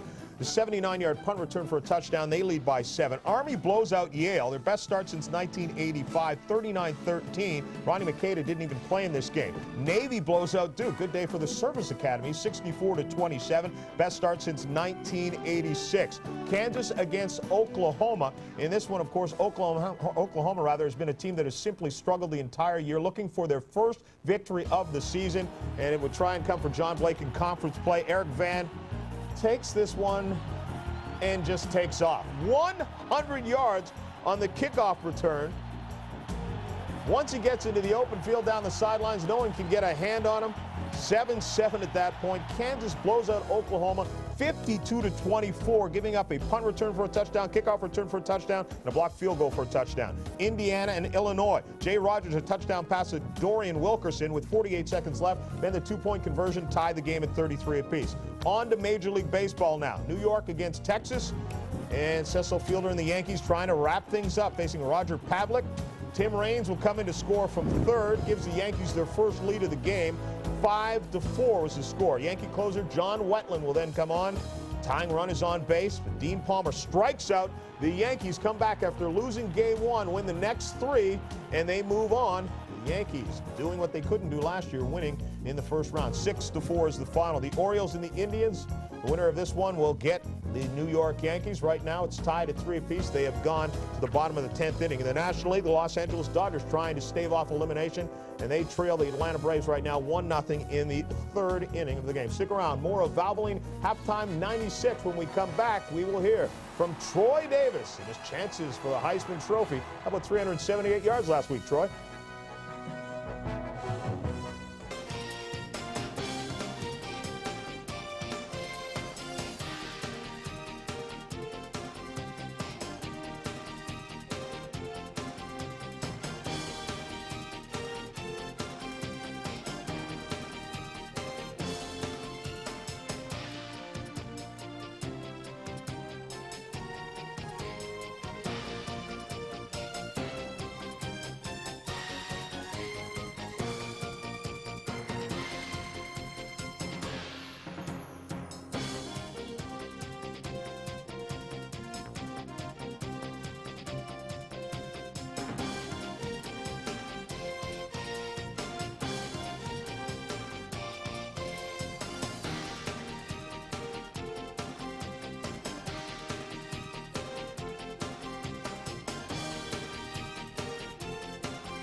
Blackledge. Let's get right to the scores and highlights, beginning with #1 Florida against Arkansas. This was the game in the SEC Championship last year. Steve Spurrier does not look worried, and he has Danny Werfel, so why be? 56 yards to Riddell Anthony, 9 catches, 189 yards, and 3 touchdowns for Anthony as Florida rolls 42-7. Another great game for Danny Werfel. Well, offensive tackle Mo Collins was suspended for allegedly taking money from an agent.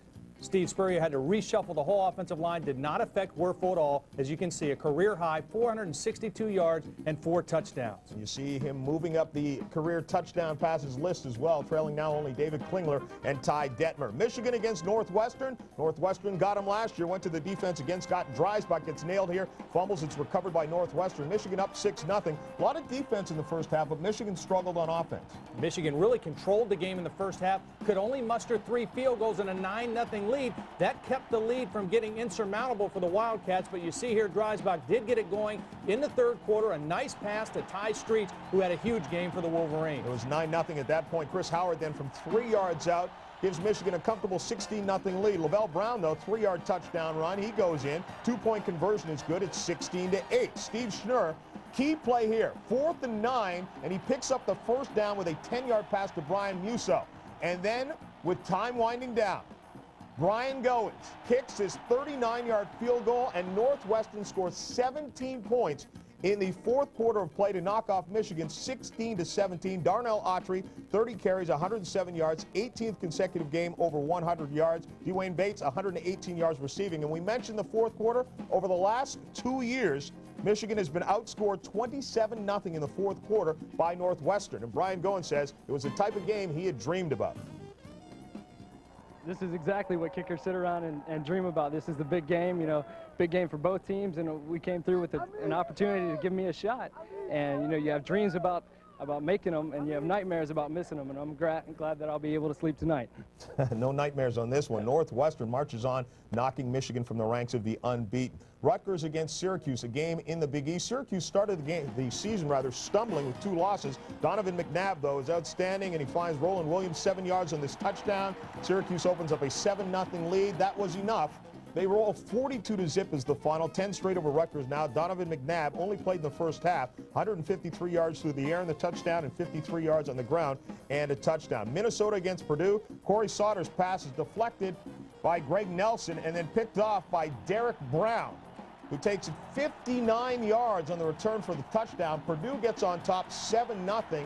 And Minnesota will lose for the first time this year. Purdue winning at 30-27 the final. Kendall Matthews, 131 yards rushing and 2 touchdowns. Michigan State against Iowa. This was an outstanding game in the Big Ten. Derek Mason fumbles the ensuing kickoff following the Iowa tying touchdown, and it's recovered by Michigan State, or rather recovered by Iowa at the 35. Mike Berger up the middle, a 1-yard touchdown run, and it was 37-30. And then Bill Burt, trying for one last chance, intercepted in the end zone by Damian Robinson with 29 seconds left in the game. Iowa wins 37-30 the final there. Iowa trailed 17-0 in the game. Matt Sherman, 3 touchdown passes, 2 to Chris Nipper. Cedric Irvin from Michigan State in the losing cause, 137 yards rushing. Iowa's Cedric Shaw, 18 carries, 81 yards, and a touchdown reception. Cedric Shaw had his old buddy at the game. Troy Davis of Iowa State was on hand. He has the week off. They don't play next week until Texas A&M. And you got to talk about this guy. Last week, 378 yards. What makes him so terrific? He has great vision, John. He has terrific balance and also field awareness. He knows where the blockers and defenders are on every play. The first sophomore in major college football history with over 2,000 yards, and to be the first man ever to do that 2 consecutive years. And for the second straight year, trying to reach 1,000 yards in just 5 games, he needs only 83 yards to do that. He could do that easily. He could also run for 2,000 yards this year. But the thing working against him, nobody has won the Heisman Trophy off a losing team except Paul Hornung, who did it in 1956 with Notre Dame. The amazing thing when you talk about the 2,000 yards is everyone else who has collected 2,000 yards in a season has won a Heisman Trophy. Take a look at Barry Sanders, Marcus Allen, Mike Rozier, and Rashawn Salaam, but not Troy Davis. And right now he thinks someone else deserves the Heisman Trophy. If the Heisman Trophy was handed out today, I'll say, you know, I seen Peyton Manning Thursday. You know, he had a real good game, 200 and some yards passing. You know, that's good. So, you know, that game right there, I hand it to Peyton Manning right now. Troy, you certainly don't have to make this decision right now, but are you leaning any way at this point in terms of going into the NFL after this season, or are you thinking about staying another year at Iowa State? Well, you know, right now, you know, I'm trying to get this season over, and after the season, I will make my decision. John, the thing that amazes me about Troy Davis, his resiliency and his durability. Through 4 games, he's averaging 37 carries a game. If he keeps up this pace, he'll break Marcus Allen's record of 1981 of 403 carries. A really tough guy, although he's not very big. Amazing how versatile this back is. Stick around. We'll have more of Valvoline Halftime 96 right after this.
Valvoline Halftime 96, brought to you by Valvoline, the #1 choice of America's top mechanics. People who know use Valvoline. Welcome back. Your second half is straight ahead, but first let's take a look at next week's schedule here on ABC Sports at 3:30 Eastern Time. Some of you will see Wisconsin, Ohio State. The Buckeyes, 3 tough games in a row, but the last 2 at home. And that's a big factor. They play at home, and Wisconsin has always played the Buckeyes very strong. Arizona State has already knocked off Nebraska, now trying to make a run in the Pac-10. Well, for Arizona State, our first chance to see them, their first opportunity to knock off one of the big boys traditionally in the Pac-10, the Bruins. Now, Oklahoma has struggled this year, but when it's Oklahoma against Texas, throw out the records and emotion comes involved. Has always been a great rivalry, and this year, an added benefit, it's a conference game within the Big 12. Now, a non-conference game in Alabama against NC State. Important game for Alabama if they try and stay undefeated, defensive-minded team, maybe another run for a title. Yeah, they're very quietly playing like they did back in '92 when they won the championship. A sputtering kind of offense, but a stifling defense. All right, check local listings for the game available in your area and on pay-per-view. It is time now once again to bring you the Burger King Scholar Athlete of the Week Award. This week we feature Greg Belisari from Ohio State University. He has a 3.63 GPA in zoology. And here are this week's 9 other student athletic winners from Division 1A, 2, and 3. Burger King and its franchises are proud to donate another $100,000 this week to the general scholarship funds of these colleges and universities. Remember, stop by your local Burger King restaurant for details on the College Football Scholarship Fund. Second half is coming up. Remember, if you missed a score, log on to College Football Today on America Online. Keyword ABC Sports. And we'll return after this message from your ABC stations.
First half, Nebraska 18, Kansas State 3. 3 plays told the story of the first half lead for the Huskers here against the Wildcats.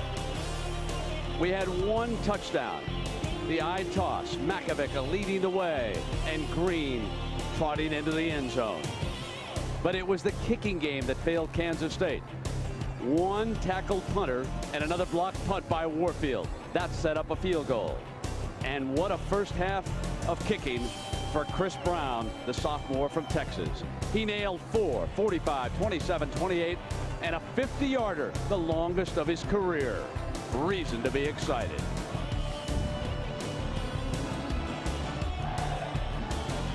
So, Coach Vermeil, what about Kansas State? Can they regroup here in the second half? What must they do? You think the passing game needs to open it up? Well, they have to. They're not throwing the ball accurately when they do have a man open. Plus, the tight man-to-man coverage is really tough on the wide receivers. They might have to work inside to the slot receiver or the tight end or the running backs against linebackers. So they've got some problems. Actually, they haven't done too bad a job of protecting them.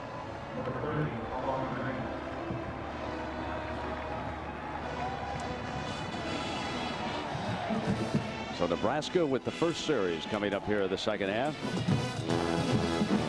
Amon Green and D'Angelo Evans back deep.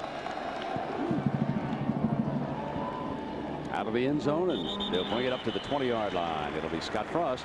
And Dick, here are the halftime numbers. Well, it's totally dominated by the Nebraska people. You'll see total yards right here, 0 yards. I mean, that's total domination, plus 154. It says they don't have any turnovers, but really a block punt and a tackle punter is equivalent to a turnover, and sometimes worse. Total domination. And, you know, really, Kansas State's defense has played pretty well. I mean, a score could be worse. The only first downs that Kansas State has had has been on 2 penalties. Amon Green is the eye back behind Schuster. Barges to the 28-yard line. Now here are the Huskers' possessions in the first half. 2 quick field goals with the wind at their back. And there you can see their touchdown. That was an 80-yard drive for that score. And then they follow it up with 2 more Brown field goals and 18 points. So Amon Green limps off to the sideline. And because of the injury suffered by Damon Benning, who is not here, the freshman Evans into the backfield, and he twists his way to the 31-yard line, and what appeared to be another Nebraska first down. Going to be close. Jerome Evans there defensively, and Green over on the side adjusting his shoe, and it was a first down, Huskers. Travis Hochs, the linebacker, outside linebacker for the Wildcats that got hurt in the second quarter, and is not back in the football game, and that can really hurt him, especially as good of blockers as Nebraska has at that tight end position. Damian McIntosh, the freshman defensive tackle, dashes onto the field, and he'll line up on the right side defensively now for the Wildcats. Here comes Evans again on the toss, on a cutback, gone, won't catch him, put it on the scoreboard. D'Angelo breaks loose. A star waiting to happen.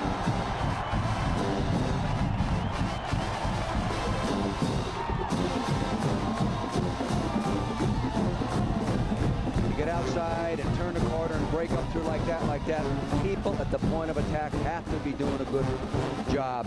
Travis Oaks, starting outside linebackers, have been playing there, not in there. They have Joe Clements, a young sophomore, number 46, playing at that spot. That time he got drilled by the big tight end, Tim Carpenter.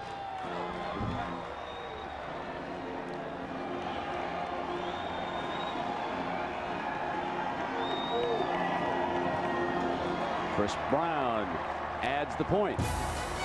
And just like that, on a 69-yard run by D'Angelo Evans, it's 25-3.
There were 2 great blocks on that touchdown run. Right here, Carpenter doing a good job. Zadiska, the guard, coming around and sealing off right there. Just annihilated the defense at the point of attack. They tossed it. Look at Carpenter knocking him off the ball. Zadiska created that lane up inside, and then it was all over. You're going to make this guy the Heisman Trophy winner here by the end of this game, aren't you? Well, Ron Paulus failed me miserably, but this young man has got a chance. How many? No, I'm not going to do that to him. I promised D'Angelo I'm not going to do it. So here comes Brown now with a kickoff. It is 25-3. O-line drive, bouncing, fielded at the 4-yard line by Jimmy Dean. Well, Monday night, it's the Kansas City Chiefs and the Pittsburgh Steelers, and look who's joined Dick Vermeil, the president, the general manager, Carl Peterson. We won't have to ask him, Dick, who he thinks is going to win, but can the Chiefs bounce back with this big one on Monday night, huh? Hey, Carl, you're coming off your first loss. You're in 4-1. Can they rebound and come in? You know, Cowher's going to bring those Steelers in red hot. They are, Dick, and we're going to rebound, but I know Bill Cowher will have them wired. Of course, he was our defensive coordinator and did a great job with us for a number of years. They're a great football team. They're defending AFC champions, and we know this is Monday night in Kansas City. Yeah, tough night in Kansas City. It'll be a big, loud night. Yes, it will. Well, 1st and 10. Stick right with us here, Carl. From the shotgun. Kavanaugh on 1st down, and he throws a completion to Dean. He is out of bounds. Jackaroo. Well, Brent, we've had a change on the offensive line for the Kansas State University Wildcats. Ross Greenwood is back in. Now remember, he had to serve a suspension for the first half of this game for being ejected from the Rice game. Now the story there was, the way the NCAA rules read is if you are ejected after the end of the half, you have to sit out the next half of the next game you play. It happened early in the 3rd quarter. Greenwood sat out the first half. He's back in there now. And on his first play, Kansas State with its first down, not by penalty. So here it is, the ball at the 38-yard line. Kavanaugh down deep, incomplete. Well, Carl, you just had a chance to watch the freshman from Wichita. He broke all of Barry Sanders' records. I know you like to watch. What'd you think of the young man on that run? Well, he's exciting. And, of course, Barry Sanders at Wichita, Kansas, had a great has having a great pro career. This is a great-looking young man, though, and there's a lot of talent on both sides of the field. Obviously, K-State's got to have some offense in the second half here to get back in this game. How many Huskers are on the Chiefs roster? We have 4 Huskers, and 3 of them are starters, so we're excited about that. And of course, Neil Smith, the All-Pro, is the best, and Will Shields. We've got always room for more, though, and as well as K-Staters. Well, you promised to leave the freshmen at school, right? Absolutely. Bill Snyder, we promise. Both teams. Kavanaugh under pressure gets this one off. Carl, we want to thank you very much. Good luck on Monday night. Hey, thank you. We appreciate it, and we're going to hopefully put on a good show for ABC. Absolutely. Thank you. Thanks, Dick. Hey, Marty Schutner always puts on a good show on Monday night. You know that. True. And every other weekend. So, Dick, there was Grosdidier, Jared Grosdidier, making the reception for K-State. They find the tight end here. He's been banged up. That's why he didn't start. He had been starting, it banged up. They bring him in right now. He's a big 6'5" guy and a good football player. Maybe a little bit better receiver than Swift. But what they did that time is they gave Kavanaugh a lot of time. 3rd and 4 for K-State. They're coming after him with his own. Crushed at the 32-yard line. What they did is they ran a zone blitz. Now what I mean, ladies and gentlemen, they drop the tackles out and bring the outside linebackers. And believe it or not, a 6'6", 300-pound nose guard is dropping. Here he is right here. He will drop out. He will not rush. You draw the block. He'll step, draw. Now they bring the people off the corner, loop the tackles, and that's tough pass protection. John Hess, the Mike, middle linebacker, making the play for the Huskers. So on 4th down, Garcia. We've seen 2 punters. He'll be the nervous one right now. Boy, they take a long time to punt the football. Fielded at the 23-yard line by Fullman. Looks for an alley. And he's down at the 28-yard line. They take an awfully long time to get it off.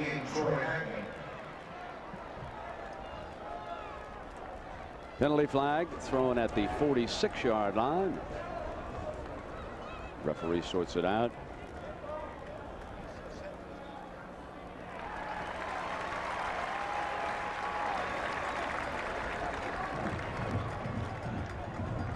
Evans still on the field. Jack Arute, is Green's injury serious? No, Brent, it's what we call turf toe, and you know it always crops up when we go to an artificial turf field. But let me show you what the trainers have done for Ahman Green. Do you see this insole here? What they do is it has a little steel pad. They insert this inside of his shoe. It keeps it more rigid so that the big toe doesn't jam anymore and cuts down on the severity of the turf toe. All right, Jack, and during that explanation, the ball was brought back to the 14-yard line. You can see what happens to Green. What Jack is talking about occurred right there.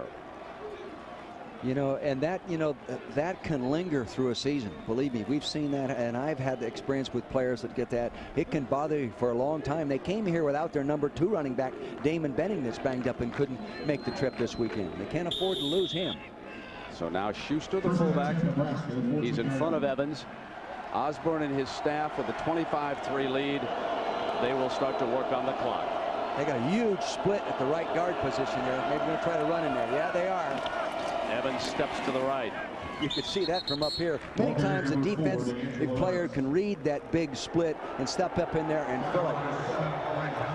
Again, it's a safety, strong safety coming up in there and making a play. When you have corners that can play man-to-man like both of these teams do, it frees up your safeties to be much more aggressive in run defense. You can actually get 9 people defense in the run, and both teams are really doing that. 2nd down and 7. Option. Frost keeps it. 1st down, 29-yard line. Nebraska on the move. Well, at the conclusion of the game, we'll select the Chevrolet most valuable player of the game from each team. And today, Chevrolet has awarded nearly $6 million to the scholarship funds of America's colleges and universities. Fogel shaken up. Right forearm. He has been playing awfully well. As I've said, they have a true freshman, Terrell Williams, backing him up. He's going to have to suck it up and play, but he's hurting. Here's the toss. Evans slashes through to the 38-yard line. Dick, I think you're starting to see what was pretty apparent the first time you watched this young man. The other thing that's impressive for a freshman, true freshman, he does not look like a fumbler at all. Here's Big Schuster. When you've got a fullback that'll block like these guys do, see, they either knock you down or take you right up underneath the chin and knock you back. You can advance the ball. I think you could make 4 or 5 yards of carry behind that fullback. Couldn't keep that ball wrapped up like that young man just did. Evans, 10 carries. He's over 100 yards now. Oh, you're excited about Schuster. that. I know that. To the 45-yard line. You're a piece of work. Whenever you see a good young player, you get so excited about him. You know, 3 more years to play after this one. Now, this is Eric Anderson. His jersey was torn, so the only one they could find that was almost big enough was number 61. And so they put it on, and no 70 to be found. And there's Big Eric down there, in case you folks were wondering on that. Now, who's that 61 down there? That's Big Eric. Now it's 1st down at the Husker 45-yard line. Toss. Evans waits behind Schuster, slides to midfield, and John Saunders is Cal keeping it up against the Trojans. Indeed they are, although they might have got a little bit of help here. DeLon Washington looks like he's down at the 2 as he's hit by Brandon Whiting. The knee comes down, and then the ball comes loose. And they call it a fumble just the same. Nate Gelder recovers in the end zone. Cal is added a field goal, 19-zip. Steve Mariucci's California Bears beat the Trojans. They'll be running him for governor out there. You're as excited about a good young coach as I am about a good young running back. That's right, I am. It down. Here's Evans. And the timing was tripped up. Nice tackle that time. And that was Lance Grace. He's a freshman too, 96. So freshman on freshman, they'll meet up again down the road. Yeah, and they need those young tackles in there to rotate in there, because those offensive guards are both at 300 or better. Zadiska's only listed at 290, but I believe he's bigger than that. And those big guys coming off you can wear you down. Now, Coach Snyder wasn't worried about him being worn down physically. He was worried about him being worn down mentally. Dick, here comes 3rd and 5. Audible. Shotgun look, Nebraska. Frost cut back middle, short of the first down. For some reason, Jerome Evans is late in lining up. He was still in a 2-point stance when they snapped the ball. Big fella, get your butt in gear. You might as well run there all day if you're going to be standing there. Gosh. He was standing in a 2-point stance waiting to get lined up in the ball snap. Evans is happy you're not grading the films. I'll guarantee his defensive coaches, Mike Stoops and the likes, and his defensive line coach, Mo Latimer, who's played a lot of downs of football himself here at Kansas State, will get after him. So Jesse Cush from Columbus, Nebraska. Back to punt again, and Canty standing back on the Wildcats' 11-yard line. High, good-looking punt. Fair catch. Canty backs up a step and takes it at the 12, and that's where it'll be when you come back. The Huskers rolling 25-3.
College football on ABC Sports, brought to you by Chevrolet Trucks, the most dependable, longest-lasting trucks on the road.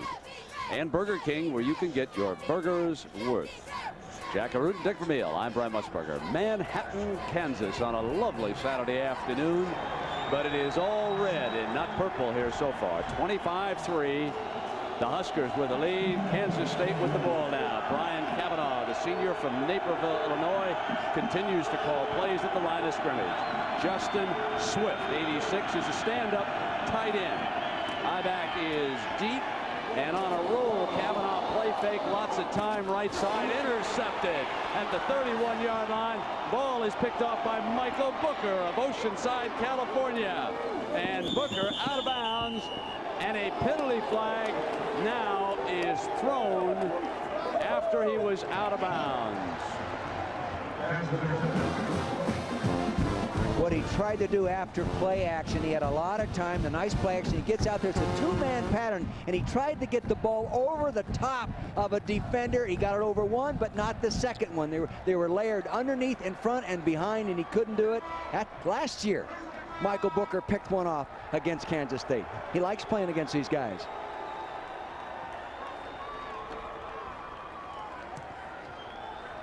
And then they push. Personal foul. Cavanaugh and Coach Snyder on the far sideline. You know, Bill Snyder, head coach, is very involved in everything that goes on off.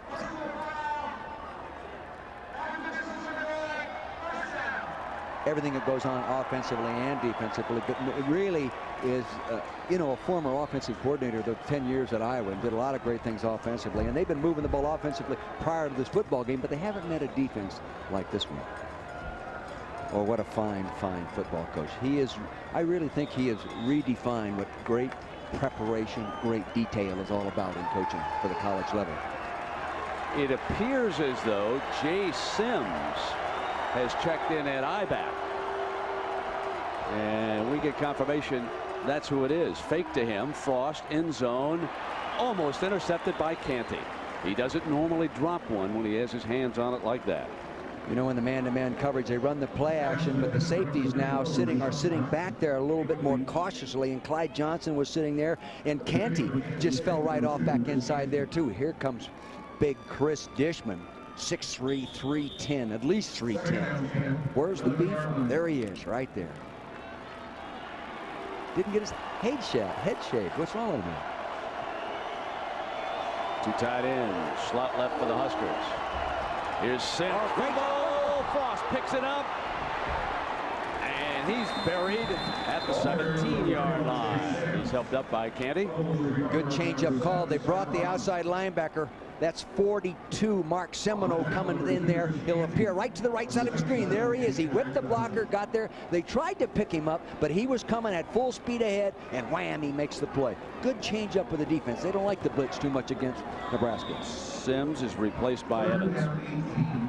3rd down and 18. Makovica set in front of the freshman I-back. Frost rolls right. Fires incomplete. Chris Brown time. See, they want to get the quarterback out of the pocket, which is your basic passing game. Tom Osborne told us yesterday that they've cut back on the amount of offense. They don't have a Frazier anymore, quarterback, an experienced guy right there, and they don't have the full package. Last year at this time, they would have gone into their shotgun formation and thrown the ball. Not today. Huge day for him as he now sets up for his 5th field goal. Ball will be put down at the 24, so this will be a 34-yarder. If he makes this, he'll be 8 for 8 on the year. Boy, he kicks that ball high. Missed that time. I jinced him. You know, and the ball didn't come off with the velocity that his other kicks came off to. He got a little too far underneath it, and it popped up on him a little bit more than his other kicks. Just gets it outside there to the left as we look at it come down. Good defensive series right there. To turn the ball over and shut Nebraska out down there, that's real good job. 25-3. In case you just joined us, Nebraska jumped ahead 6-0. K-State kicked a field goal following an interception. That made it 6-3, but that's as close as they've been. Now they run Anderson to the 22-yard line for the Wildcats of Kansas State before he is stopped. But pretty much it has been the story of the kicking game for Nebraska and also some outstanding defense. Take a look at the offensive production at the bottom. 33 plays and 10 yards in 17 minutes and 41 seconds. Wow, what a defense here today. That's less than a yard per minute. Even I can figure that out.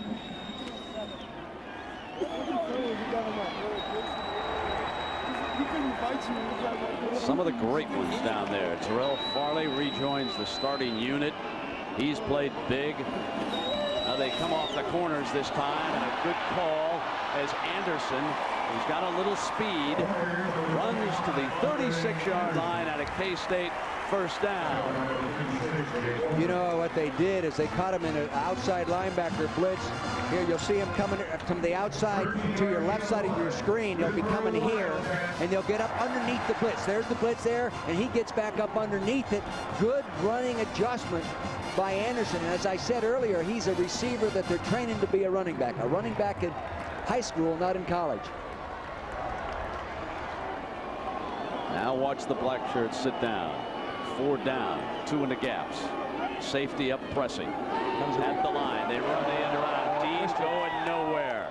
Big Grant Wistrom, number 98, was not to be fooled by that play. You know, you can't fool a defensive player most of the time, like a quality of him physically, but he's a very bright guy, academic, all big. He's a pre-pharmacy major, 3.6 grade point average. Here he is right at the bottom of your screen. Ball goes away. He's paused. He's disciplined. He's sitting there, keeps his base.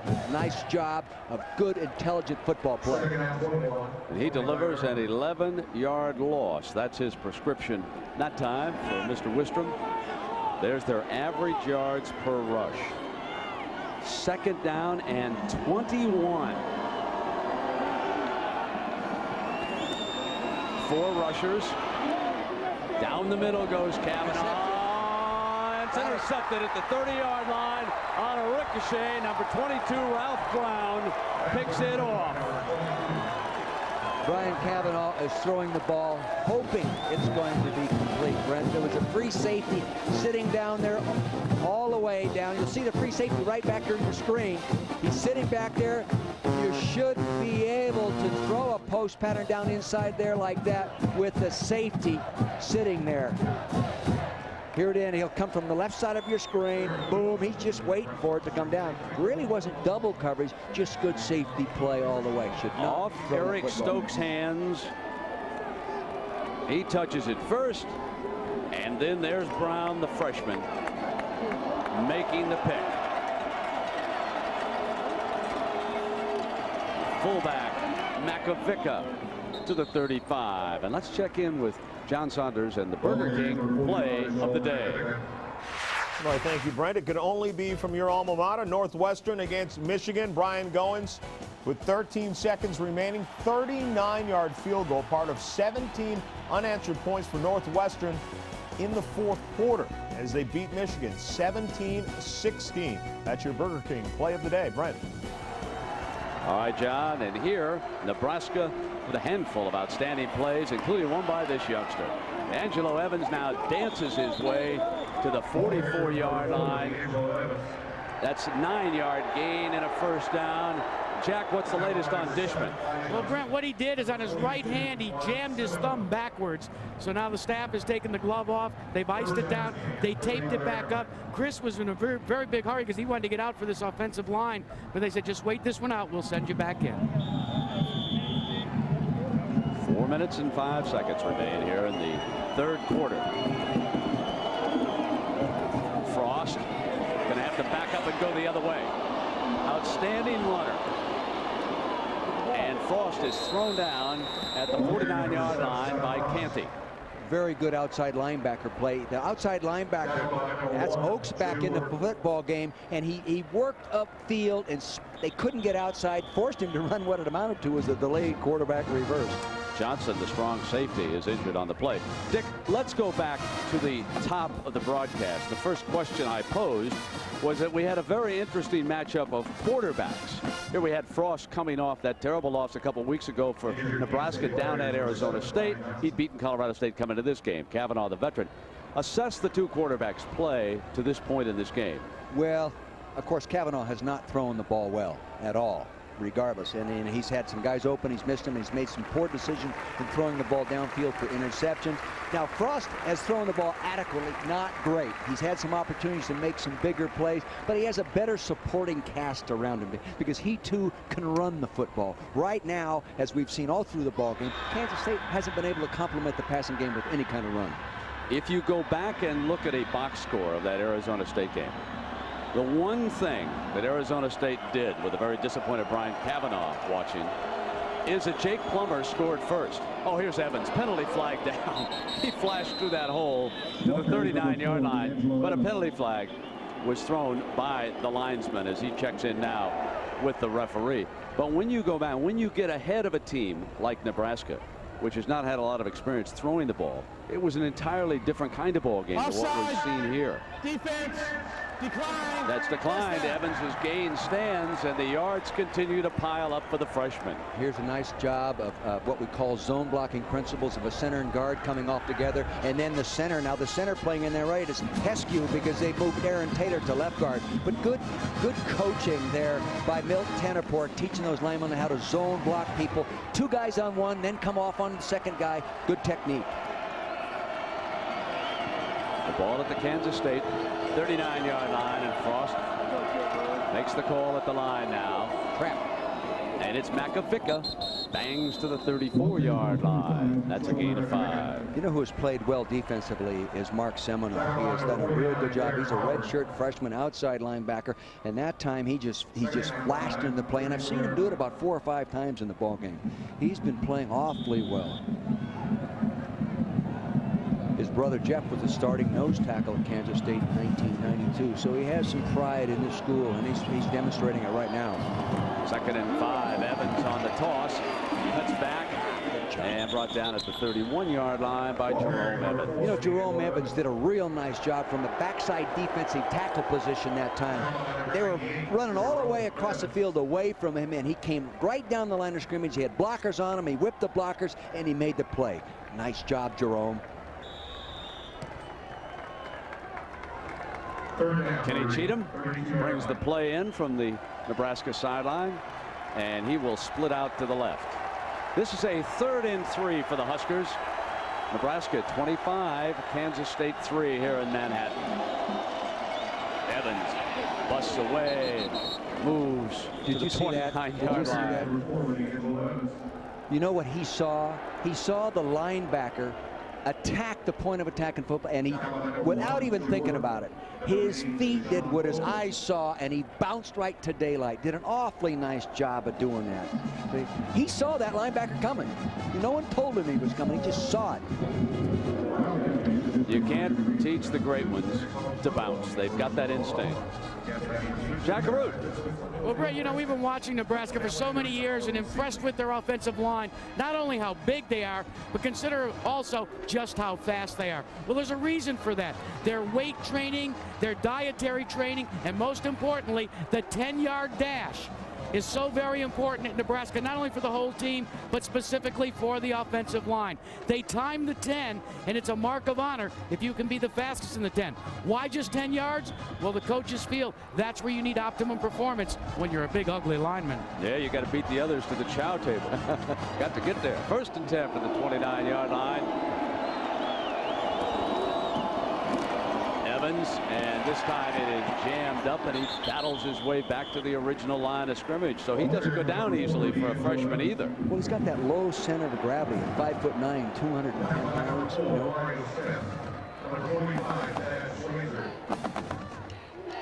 Boy, he's growing up fast. But I'll tell you this, if I were going to be a true freshman running back and get to play in a game, I'd just simply play for Nebraska. I'd say. You know, lots of reasons. They're all 300 pounds. They're all 300 pounds. They're very well coached, and they come off the ball, and they have good schemes and designs. And hey, it'd be fun. I'd look pretty good. No, I wouldn't. But I mean, most guys would.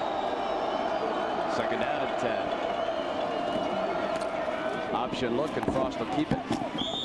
Banged out at the 22-yard line by Mario Smith.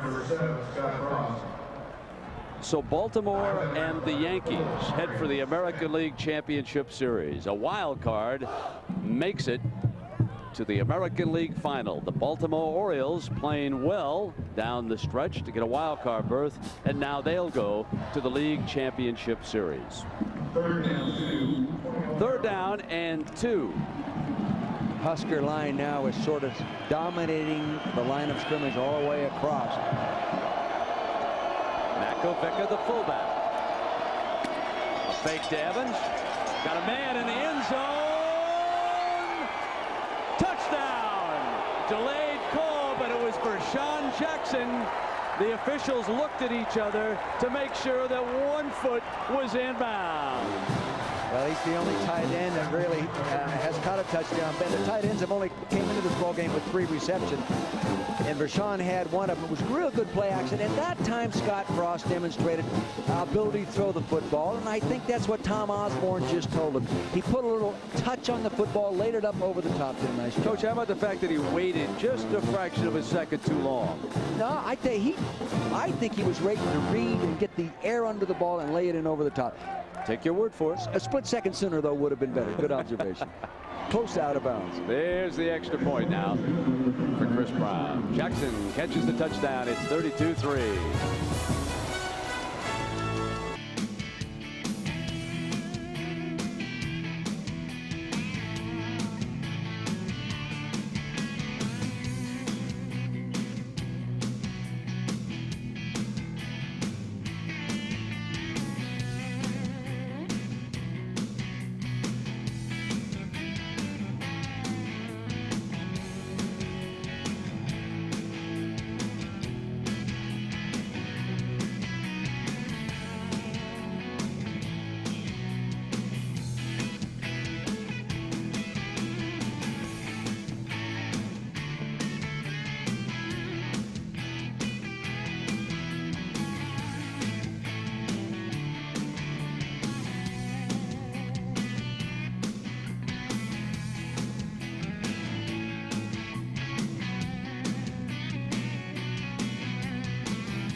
Rashawn Jackson came off the line of scrimmage right here, but you can see with the action in here, it really draws the linebacker, and that's how he got in behind the linebackers quickly and then on to the safety. See, you'll see there, right there, that was Mark Semino stepping up, and here he is reaching up there and making a nice play over the top of Mario Smith. The bold left foot was in there, no question. Good call by the official. And he gets nailed right at the end. Good poise, pause, and he laid it up. See, the reason he took a little more time, he was looking for a backside receiver coming across as well. And he didn't get there, so he lays it to the touchdown guy. It was a 10-play drive, Coach, and that the only pass play. And the first completion of the half for Frost. 21 yards for the score. And now it's K-State's turn. Out for the end zone. Then Andre Anderson buried at the 17-yard line. Nebraska using their best players on kickoff coverage. John Hess, the starting inside linebacker, making that play. Wow, what a hit. Southern Cal scores and adds the deuce.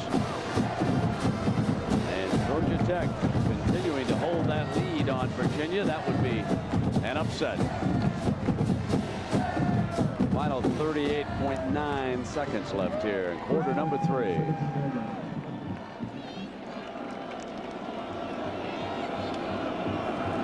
Split backs, and they run Lawrence into a big hole with Warfield, who blocked the punt earlier today, making the stop for the Huskers. We have different defensive ends in there right now. Tomic is out, Wistrom's out. We have Rucker in at right end. We have Chad Kelsey in at left end. They run the draw underneath him right off the bat.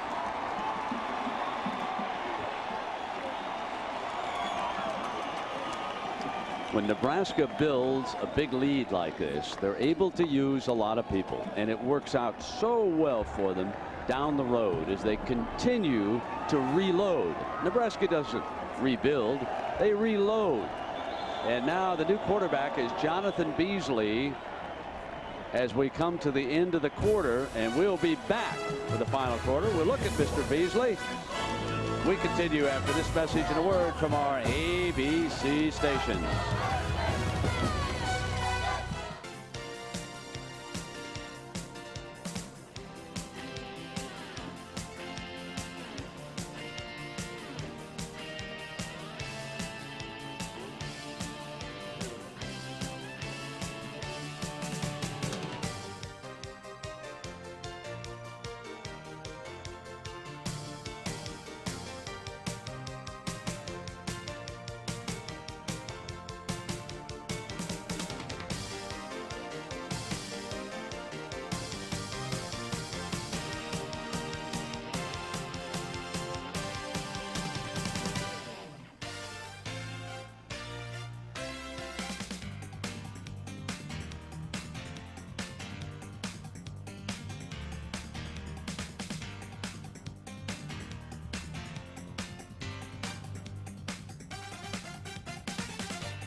This is Amon Green, the star running back of Nebraska. The preliminary report was that he had suffered a turf toe, but Jack-a-root, that's not necessarily how they carry off someone with a turf toe. Well, Brent, as we watched Amon Green be carted off and inserted into the ambulance, I talked to Amon as he went off, and he said, when I came off, they kept telling me, hey, it's just a turf toe. But he said, guys, I heard it crunch, and it didn't sound good. It certainly didn't feel good. He says, I think I might have broken my toe. Now, we can't confirm that, but we can confirm that they've taken him away to the hospital for x-rays. All right, Jack, thank you. And now Jonathan Beasley. He is a true freshman out of Glendale, Arizona. Arizona State also sought him out, and he elected to come here. Quarterback draw, throws, and he had an open man. He is a very mobile athlete. Watching him on the practice field the other day, he has good feet, good quick arm, and he's picked up the offense very quick. He surprised the coaches. They don't have a lot of depth at that position. They had another quarterback that they lost at that position, so he has to take the responsibility. There goes the ambulance coach taking Green to the hospital here for x-rays.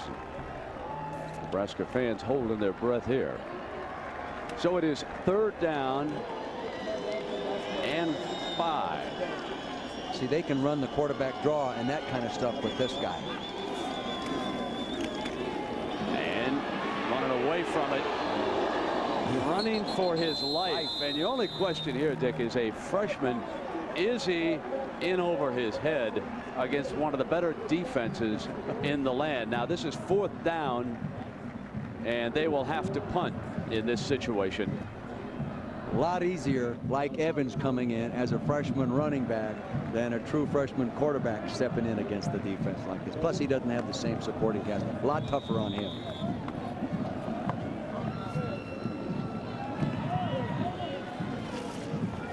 Garcia trots back on. This is one of the major breakdowns for the Wildcats when they dissect this game, and one of the reasons why they find themselves 32-3 trailing. It's because of the failure of the kicking game.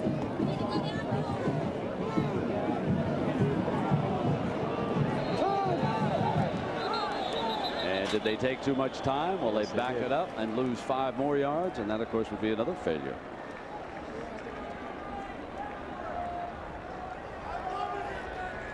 They sure did. How about Navy? 64 points today. And Syracuse. Pittsburgh beating Temple in a game in which over 100 points were scored in that one. Now, never mind, this man may lose big here today. Great sadness with the loss of their defensive coordinator, who was hospitalized, has been unconscious in a hospital here. Now Garcia, another lousy punt. McFarland tries to twist free, and he is down at the 46-yard line. So we'll take a break with 14:39 to go. 32-3 Huskers.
the sights and sounds of the Big Red Machine from Nebraska.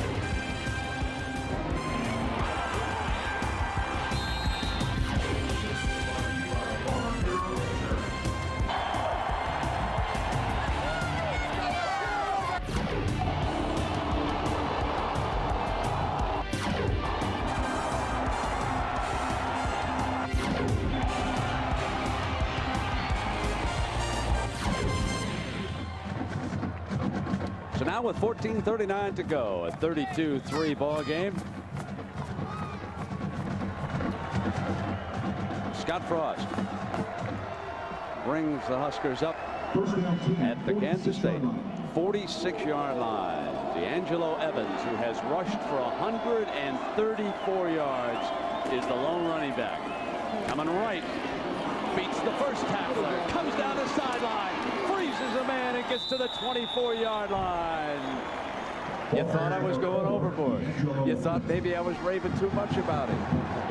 They did a real good job in two different areas on this counter play. They did a good job blocking here, and they did a good job of pulling the guard and a tackle all the way around. You see Pollock, 73 at 305 pounds, gets out there, and he can't find anybody to block. You are seeing the making of a star here this afternoon. That's 157 yards for the freshman. 14:22 to go. Schuster. You know, it's really misleading, though, sometimes evaluating Nebraska running backs, because they all make so many yards and they all average so many yards a carry. The supporting cast with those offensive linemen and everything is so good. Good blocking tight ends, good blocking wide receivers. They do a great job of getting a body on everybody on defense. And sometimes a running back may not be a great one, but he looks better. Now, I think we've got the birth of a real good young one, as you've said many times, Brent, in D'Angelo Evans. But boy, he has a lot of help. Dick, I'm watching moves, though, when he gets on defensive guys. I'm watching shake and bake. Things that I don't expect to see a freshman come up with. On second down, get in behind a blocker like that and then just bury his helmet and make his way to the floor. I have not seen a freshman this impressive in a long, long time.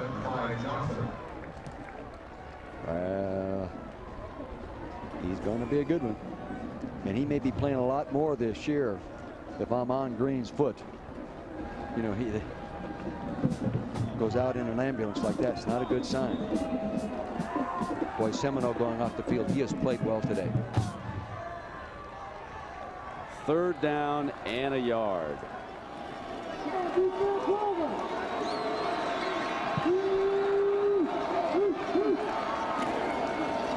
Schuster steps his way, then Powers to the 5-yard line.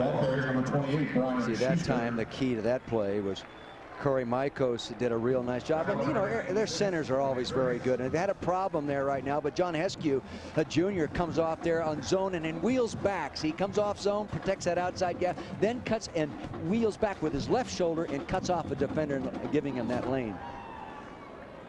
Taylor, all-conference guard, snapping the ball to Frost. Evans battles his way toward the end zone.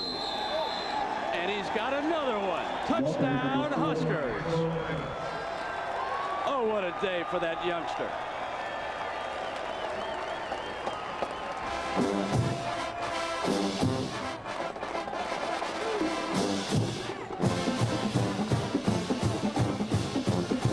Carries, 160 yards, 8 average. He's almost up to the average per carry he had in high school at 10.6. There'll be games that he'll average that running for Nebraska.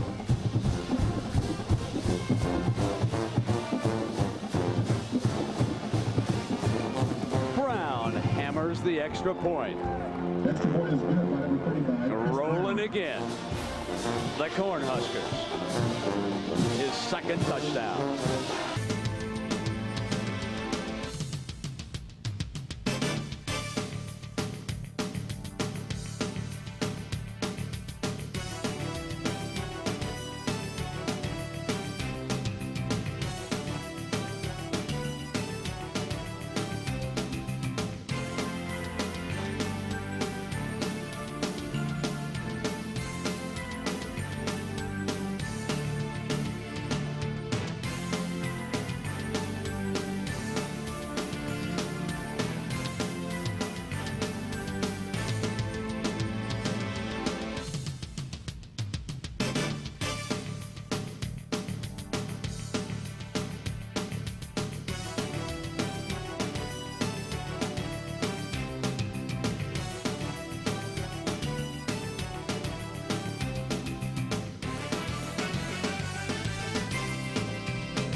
College football on ABC Sports, brought to you by the new Ford Expedition, the only way to get there.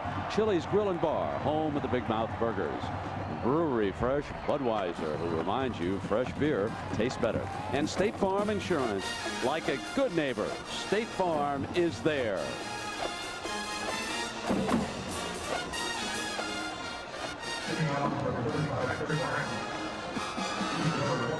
Anderson deep. Number 25, Andre Anderson. Number 22, Jimmy B.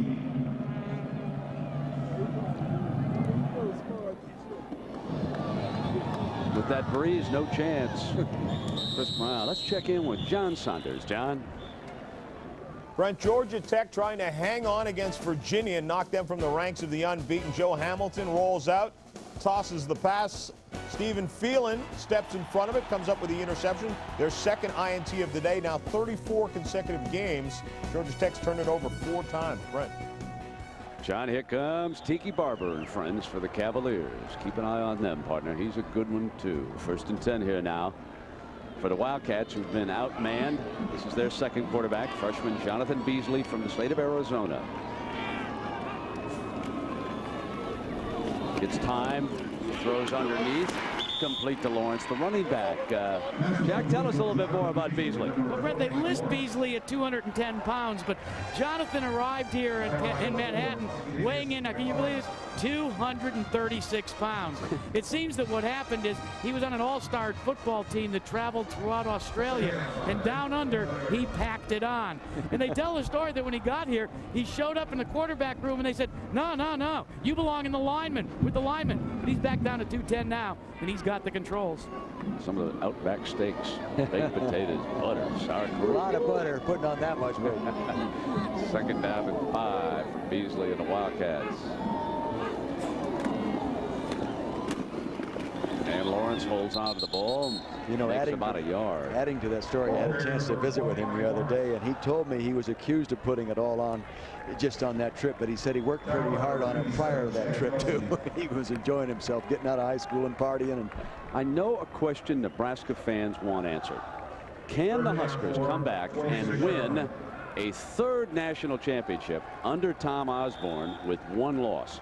The answer is yes. And ironically, what might help them is something that Dr. Tom was opposed to, and that is the Big 12 championship game. I mean, think about this. If the Big 10 starts to eat each other up, already Michigan has lost, Penn State has lost, Arizona State has a minefield out of the Pac-10, then this defense of Nebraska's could make it back as Beasley turns in a nice gain and a 1st down here for Kansas State. So a very interesting scenario still awaits the Cornhuskers in the rest of the season. To answer it in a word, can they win with 1 loss, a 3rd straight national championship? The answer is definitely yes. They can get to New Orleans. You can see how tough it is to throw the ball on Nebraska. They just don't give any time. They sack you, they pressure you, they intercept you, or knock it down. So over 50% of the time. Remember, this is an unbeaten Kansas State team that they are manhandling here today. Beasley, good runner, takes off, and he's down at the 36-yard line. That's a gain of 3 yards, and Chad Kelsey from Auburn, Nebraska, off the bench makes the stop, and Jackaroo. Remember before the second half started, Coach was telling us about how we were down at FSU, and they talked about the clinic that Charlie McBride put on. Well, they didn't just go to FSU. People have flocked to Lincoln, Nebraska, trying to find out about this defense. Listen to a list of teams that have shown up. Tennessee, Ohio State, Virginia Tech. We told you about Florida State, and those are just the top teams. They said there was over 30. Here's Beasley on a roll and almost intercepted there on that far side by Mike Fullman. Boy, he did a beautiful job of jumping that out pattern. See, they really haven't threatened them deep, any one of these guys, but one time in the ball game, so they feel comfortable of just sitting in there and playing those 12 to 13-yard breaking patterns. Beasley gets back. You know, he wants to run the ball when he gets back there. He takes one look and he wants to get out of there. Personal foul, offense. So a personal foul now against Kansas State. And let's take a look at the prime time lineup tonight here on ABC. New episode of Second Noah. Coach with its premiere a week ago. common law and then relativity. A lot of favorable talk about relativity all tonight. It'll start at 7 Central Time on the network.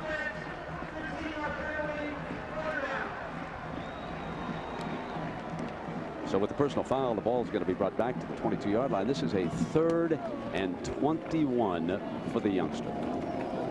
Well, Kansas State has attempted 25 passes in this ball game. Nebraska's pressured them 5 times. They've sacked them 3 times. They've intercepted them twice, and they deflected 3. Outstanding defense, and that's why everybody's going to talk to Charlie McBride, find out how he does it. Better try to steal some of those good athletes too.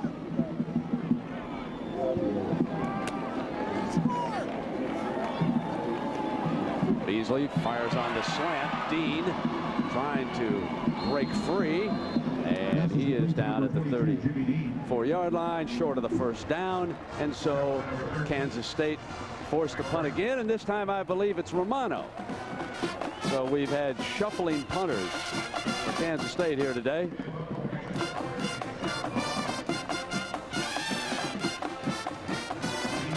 Bowman set to return.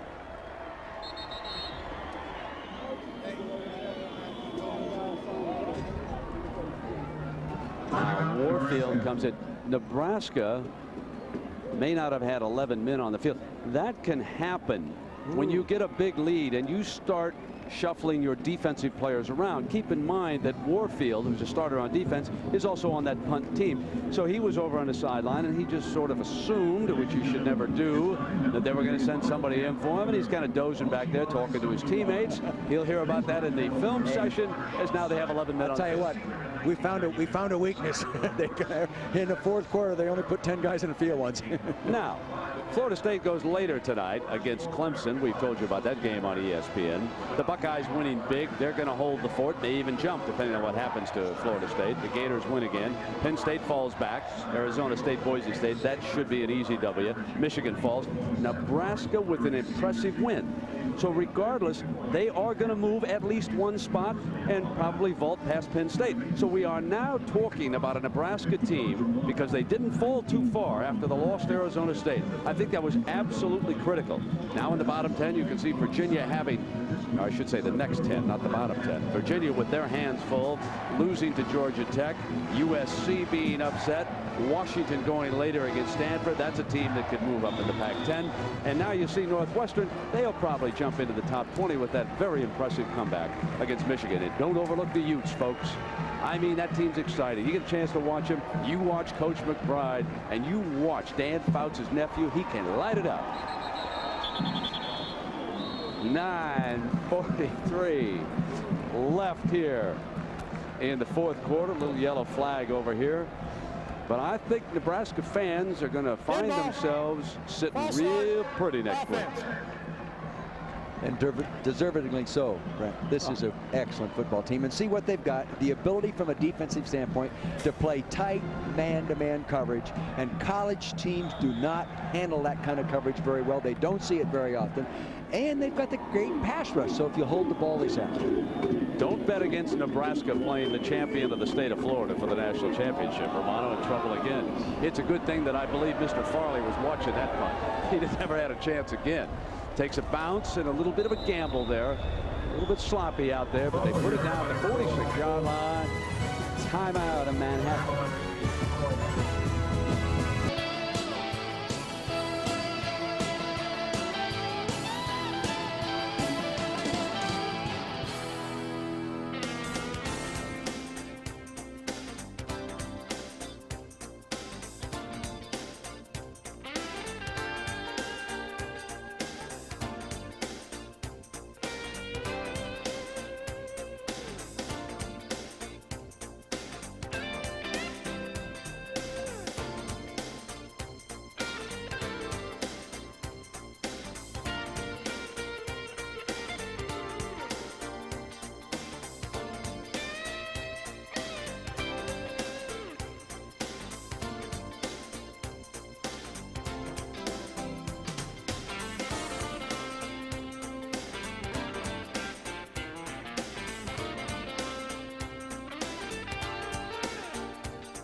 Welcome back, everybody. With Dick Vermeil, I'm Brian Musburger. Coach, let's talk about now Coach Snyder and getting this team to regroup. They were 4-0, and they're being pounded pretty good here at home. Well, you know, it's the third year in a row they've been 4-0. And I think Snyder did not come into this ball game basing his whole season's success on this one football game. He's too smart a football coach to do that. He knew what he was up against. He expected to play a lot better, and I think he thought he had a shot of winning. You break down the kicking game like they've broken down in that first half, you lose a lot of football games. Most football games you coach in. But they will regroup and come back and play well next week. Matt Turman from Wahoo, Nebraska, the 5'11 senior. In for a shift. Sims is his eye back, runs the eye toss, breaks a tackle, looks good. Why not? There's a freshman moving up that depth chart, and Sims battles his way to the 47-yard line. You know who's still really playing well that was injured in the first half but's back out there now is Travis Oaks, the outside linebacker. He really did a nice job on it, and he had a lot of white and red all around him, but he battled his butt off, and he did an awfully good job. You can see why he was Big 8 freshman of the Defensive Player of the Year last year.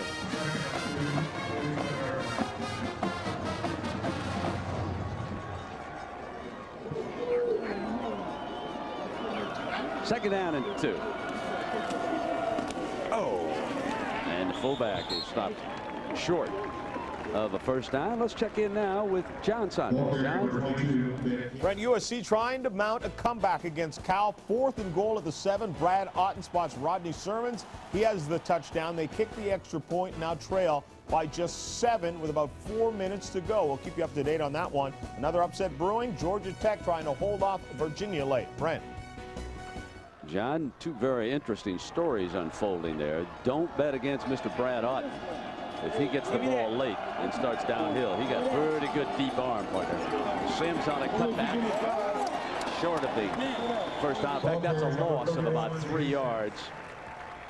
And that means there'll be a punt. We check in with Jackaroo. Jack? Well, Brent, you know how always I go around campus and try and find what the latest hat is to wear? Check this one out on Manhattan. But I also had one shipped in from Lincoln. What do you think? That's wonderful. That's an upgrade. That's the old cornhead there, kid. Oh, and as a Nebraska fan might say, well, get alive, you know, huh? Oh, yeah, they're rolling, rocking and rolling in Lincoln. Have a good time tonight. You got a great football team and a great coach, good fans over there. In fact, they're just, what, by a couple hours? Is that what it takes? Our stage manager 2.5 hours, I think they said. 2.5 hours. Kristen Whitted, she's on the track team up there at the University of Nebraska, runs the 800 meters, about a little over 2 hours if you don't speed, right, Kristen? Time out. We'll be right back. Was that her 800 time?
Back in Manhattan with Nebraska punting here and 7:40 remaining in the game with the Huskers rolling 39-3, keeping alive a streak against Kansas State that dates back to the 60s. The last K-State win was authored by quarterback Lynn Dickey.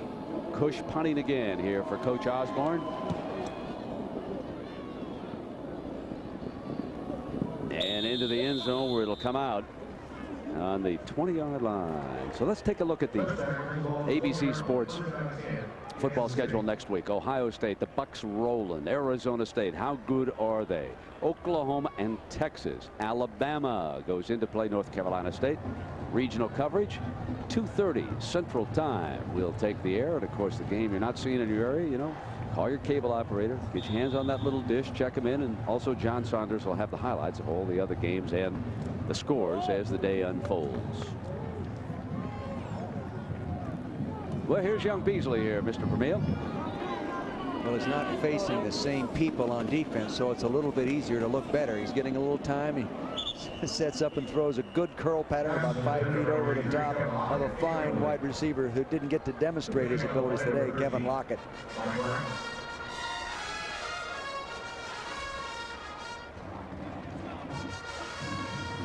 You know, we have been raving about D'Angelo Evans, and when you look back at his collegiate high school career from Wichita, Kansas, a 4.35 40, a 355-pound bench press, a 570-pound squat, and a 40-inch vertical leap.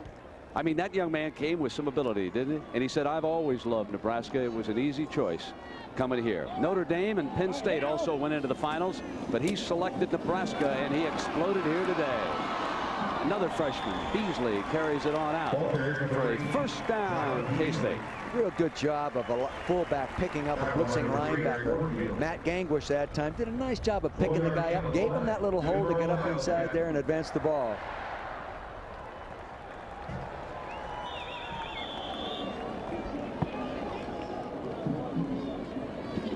All right, Brent, thanks a lot. Exciting finish in the Georgia Tech-Virginia game. Virginia trying to drive for a game-winning touchdown, trailing by 6 right now, 13-7. Let's join Terry Gannon and Tim Brandt.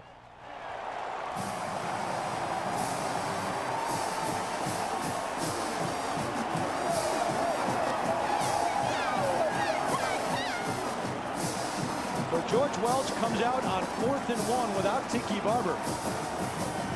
Lets his sophomore quarterback Aaron Brooks roll out, throw on the run, and it's an incompleted pass. Georgia Tech takes over. Tim Sherman, the senior. Inside of 7 minutes remaining in the fourth quarter.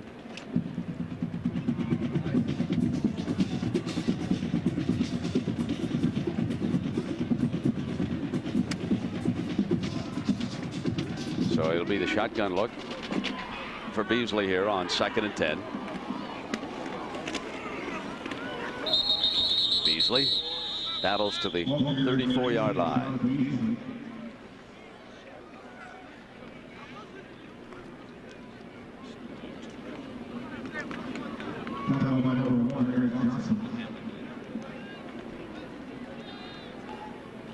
All right, John, a first down for Kansas State here, but now after 2 unsuccessful plays, they face a 3rd and 8 with young Beasley here at the controls. K-State, 6:20 to go.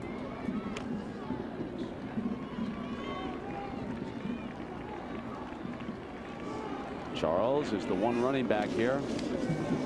Fires complete to Anderson. First down. Wildcats at the 49-yard line. That's a nice quick delivery. He gets back. He's a good athlete. He gets back. He sets up quickly. He can throw it if he has the time, and playing against the looser coverages, it's a lot easier. Kansas State kicked an early field goal, and that was it for the Wildcats offensively here today against this talented defense, which now is enjoying the luxury of playing their backups down the stretch with the last 5:53 to go. Beasley off the play leg, steps away, the ability, open field. 45, slides to the 42-yard line.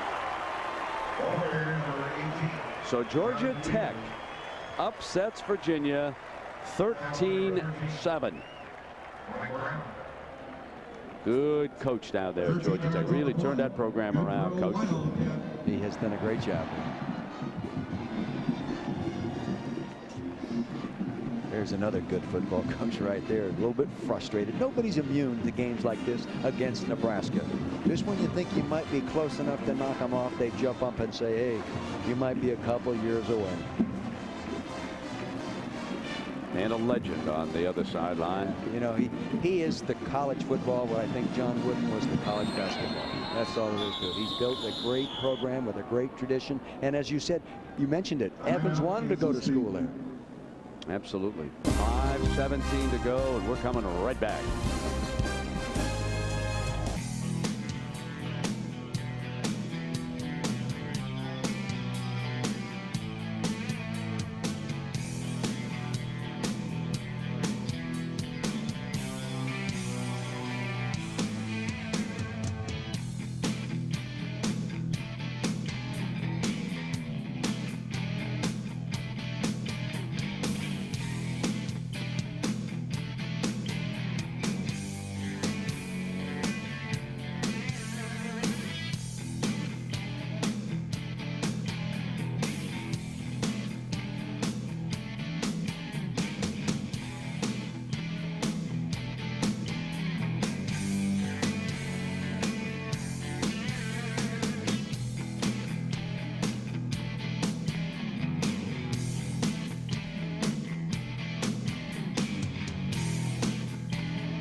Well, if time permits, stay tuned for the Thrifty Car Rental post-game report featuring scores and highlights from across the country. We should have some time. Kansas State today has not penetrated the Nebraska 31-yard line. That's how impressive this defense is here today. Getting close. Beasley coming down the sideline, but his receiver intercepted. Momentum carried him on in to the end zone. I believe they're talking about spotting it at the 1-yard line. That's what they did. Ball will be spotted at the 1-yard line as Eric Warfield has now blocked a punt and intercepted a pass, and still K-State has not penetrated the 30-yard line. At the bottom of your screen was the free safety. The pump move pulled the safety in the direction of the throw because he pumped in the direction he wanted to throw rather than pumping the opposite direction as I saw it from here. And that really gave Warfield the jump on the football. Well, Nebraska, we've talked about the possibility of winning a national championship with only one defeat. And we'll watch here now as Matt Turman gets ready to see what he can do about bringing the clock down. They don't want to make a mistake down here. Turnover could lead to an easy K-State touchdown or a safety. And they run ahead with Ben Kingston. So what's very important to Nebraska is their schedule. Now in the Big 12. After today's victory, of course, they'll move to 3-1. Baylor, good football team. They must come to Lincoln. Tough job. Beware of Texas Tech. Spike Dykes does an outstanding job with limited personnel. Kansas comes in with a pretty good team. Who knows what Oklahoma have by then. Missouri, Iowa State. Then, of course, there's the game with Colorado. But again, it is at Lincoln. So if they just stay focused, yes, the Huskers can make their way back, win the North Division, get to the title game. With Kingston now carrying the load, that's what's important. And see, the other advantage Nebraska has, they've had many leads, Brent, and all these players that are playing now gain experience. So all of a sudden down the road in a big game, they've got to go with a backup player. He's played some football already this year. You take a look at the South, who might win there. Well, Texas has struggled out of conference, but look, they're 1-0 in the Big 12. Texas A&M only 0-1. Baylor, Texas Tech. So very much up in the air. Texas Tech's loss came right here in a wild opener against K-State. Turman on the option, steps out of bounds now at the 13-yard line, and it's a first down, Nebraska. What they're doing with that, they get in 2 tight ends and 2 wide outs, and they check the defense and option in the direction they want to go, and they're going toward the safety back off the ball, so they get a slower run for us. Tight ends are doing a good job. There's good game planning there by Frank Solich and, of course, Tom Osborne and the staff. So the senior with a little PT here in Manhattan, Kansas. And just using his fullback. All right, straight ahead. How about Matt Turman? Jack, pretty good story, isn't he? Well, Brent, remember, he's the guy that replaced the guy that replaced the guy last year. First Tommy Frazier goes down, and then the late Scott Behringer goes down. Turman comes in a walk-on, and he is able to go ahead and win the game. But the knock on Turman has been his size. He's only 5'11", and the coaches feel that he can't see the passing lanes without moving. But he says, hey, when has a passer at Nebraska dropped back to make a pass? Exactly. Well, of course, Jack, I know you were referring to the late Brooke Behringer, whom we have talked about. You and I were talking about him, and his number being worn at the back of the helmets, which is certainly one of the more tragic stories to come out of college football. There's the number 18 you can see on the back of the players' helmets. Young man, his own pilot. We all are very aware of the story and that tragic crash close to the NFL draft. And he was a young man that folks in Nebraska cared a lot about, and they should have. He was an outstanding young man. And now Turman turns around and close to another first down here at the 2:35 mark.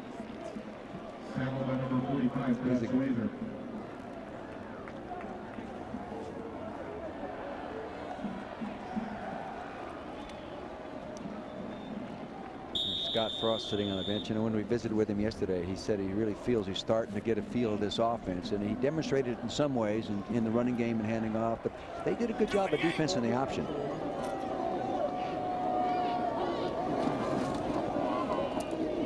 Sims buttoned up at the 20-yard line. He too is out of Omaha. Awful lot of great football players coming out of there now as our population grows. Find more good players spread around the country, certainly more so than you used to. Limit on scholarships helps a school like Kansas State come through and field a good team. But Nebraska has truly dominated this series through the decades. Come down inside at 2 minutes. Well, we're going to give the Chevy MVP to Nebraska to the freshman, D'Angelo Evans. 21 carries, 168 yards, 2 touchdowns, 69 yards, and 5 yards. And then on the other side, Dick, you think Travis Oaks, number 50, has played a whale of a game, and he's come back from an injury. Yes, I think he has played awfully well there. And when he was out of there, they took advantage of that spot and attacked that outside linebacker position. And he came back in the second half and picked up the tempo again. I think he's an excellent football player. So Chevrolet donates $1,000 to each school's general scholarship fund. Herman firing, and it's complete. That'll stop the clock. First down at the 35-yard line. You know, another thing here as we close out this sad day for Coach Snyder and Kansas State, playing this game with a heavy heart, of course, with their defensive coordinator having been hospitalized earlier this week. But we'd be remiss if we didn't mention the president here at Kansas State, John Weefald, who brought this man in as head coach. He's the one who originally said we can turn this football program around. And despite what happened here today at the hands at Nebraska, you've got to take your hats off to Kansas State. I think all Nebraska fans would say that too. That it's been a long time coming down here, and it's just great to see. They'll regroup. Not as bad as you look when you lose one like this. Nebraska fans, of course, they're on the roll again, thinking, can we three-peat? This is a big step here today, and let's hope that Amon Green's injury is not serious. Also, you want Damon Benning healthy again. And now Sims busts free, running with big-time authority to the 42-yard line. And we bring down the final seconds on a Cornhusker win here in Manhattan, Kansas. Nebraska moves to 3-1. So Coach Snyder comes across the field now. We'll shake hands with Coach Osborne. So we will come back with the thrifty Carvino post-game report. Nebraska wins it 39-3.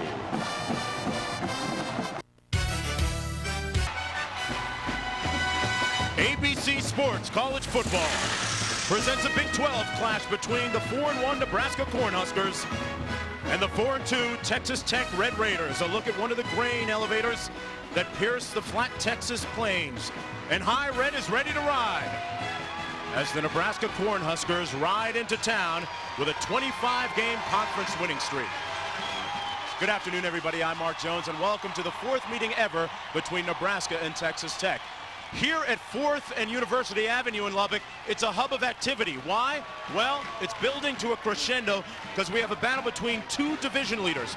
In the north, it's Nebraska coming off an impressive shutout against Baylor. In the south, Texas Tech won on the road last week at Kansas. Part of the reason for their success, Byron Hanspard, the Heisman Trophy candidate, leads the nation in rushing, and today will be an acid test for him. Beating Nebraska, a daunting task. And for more on how to do it, here's John Spagnola.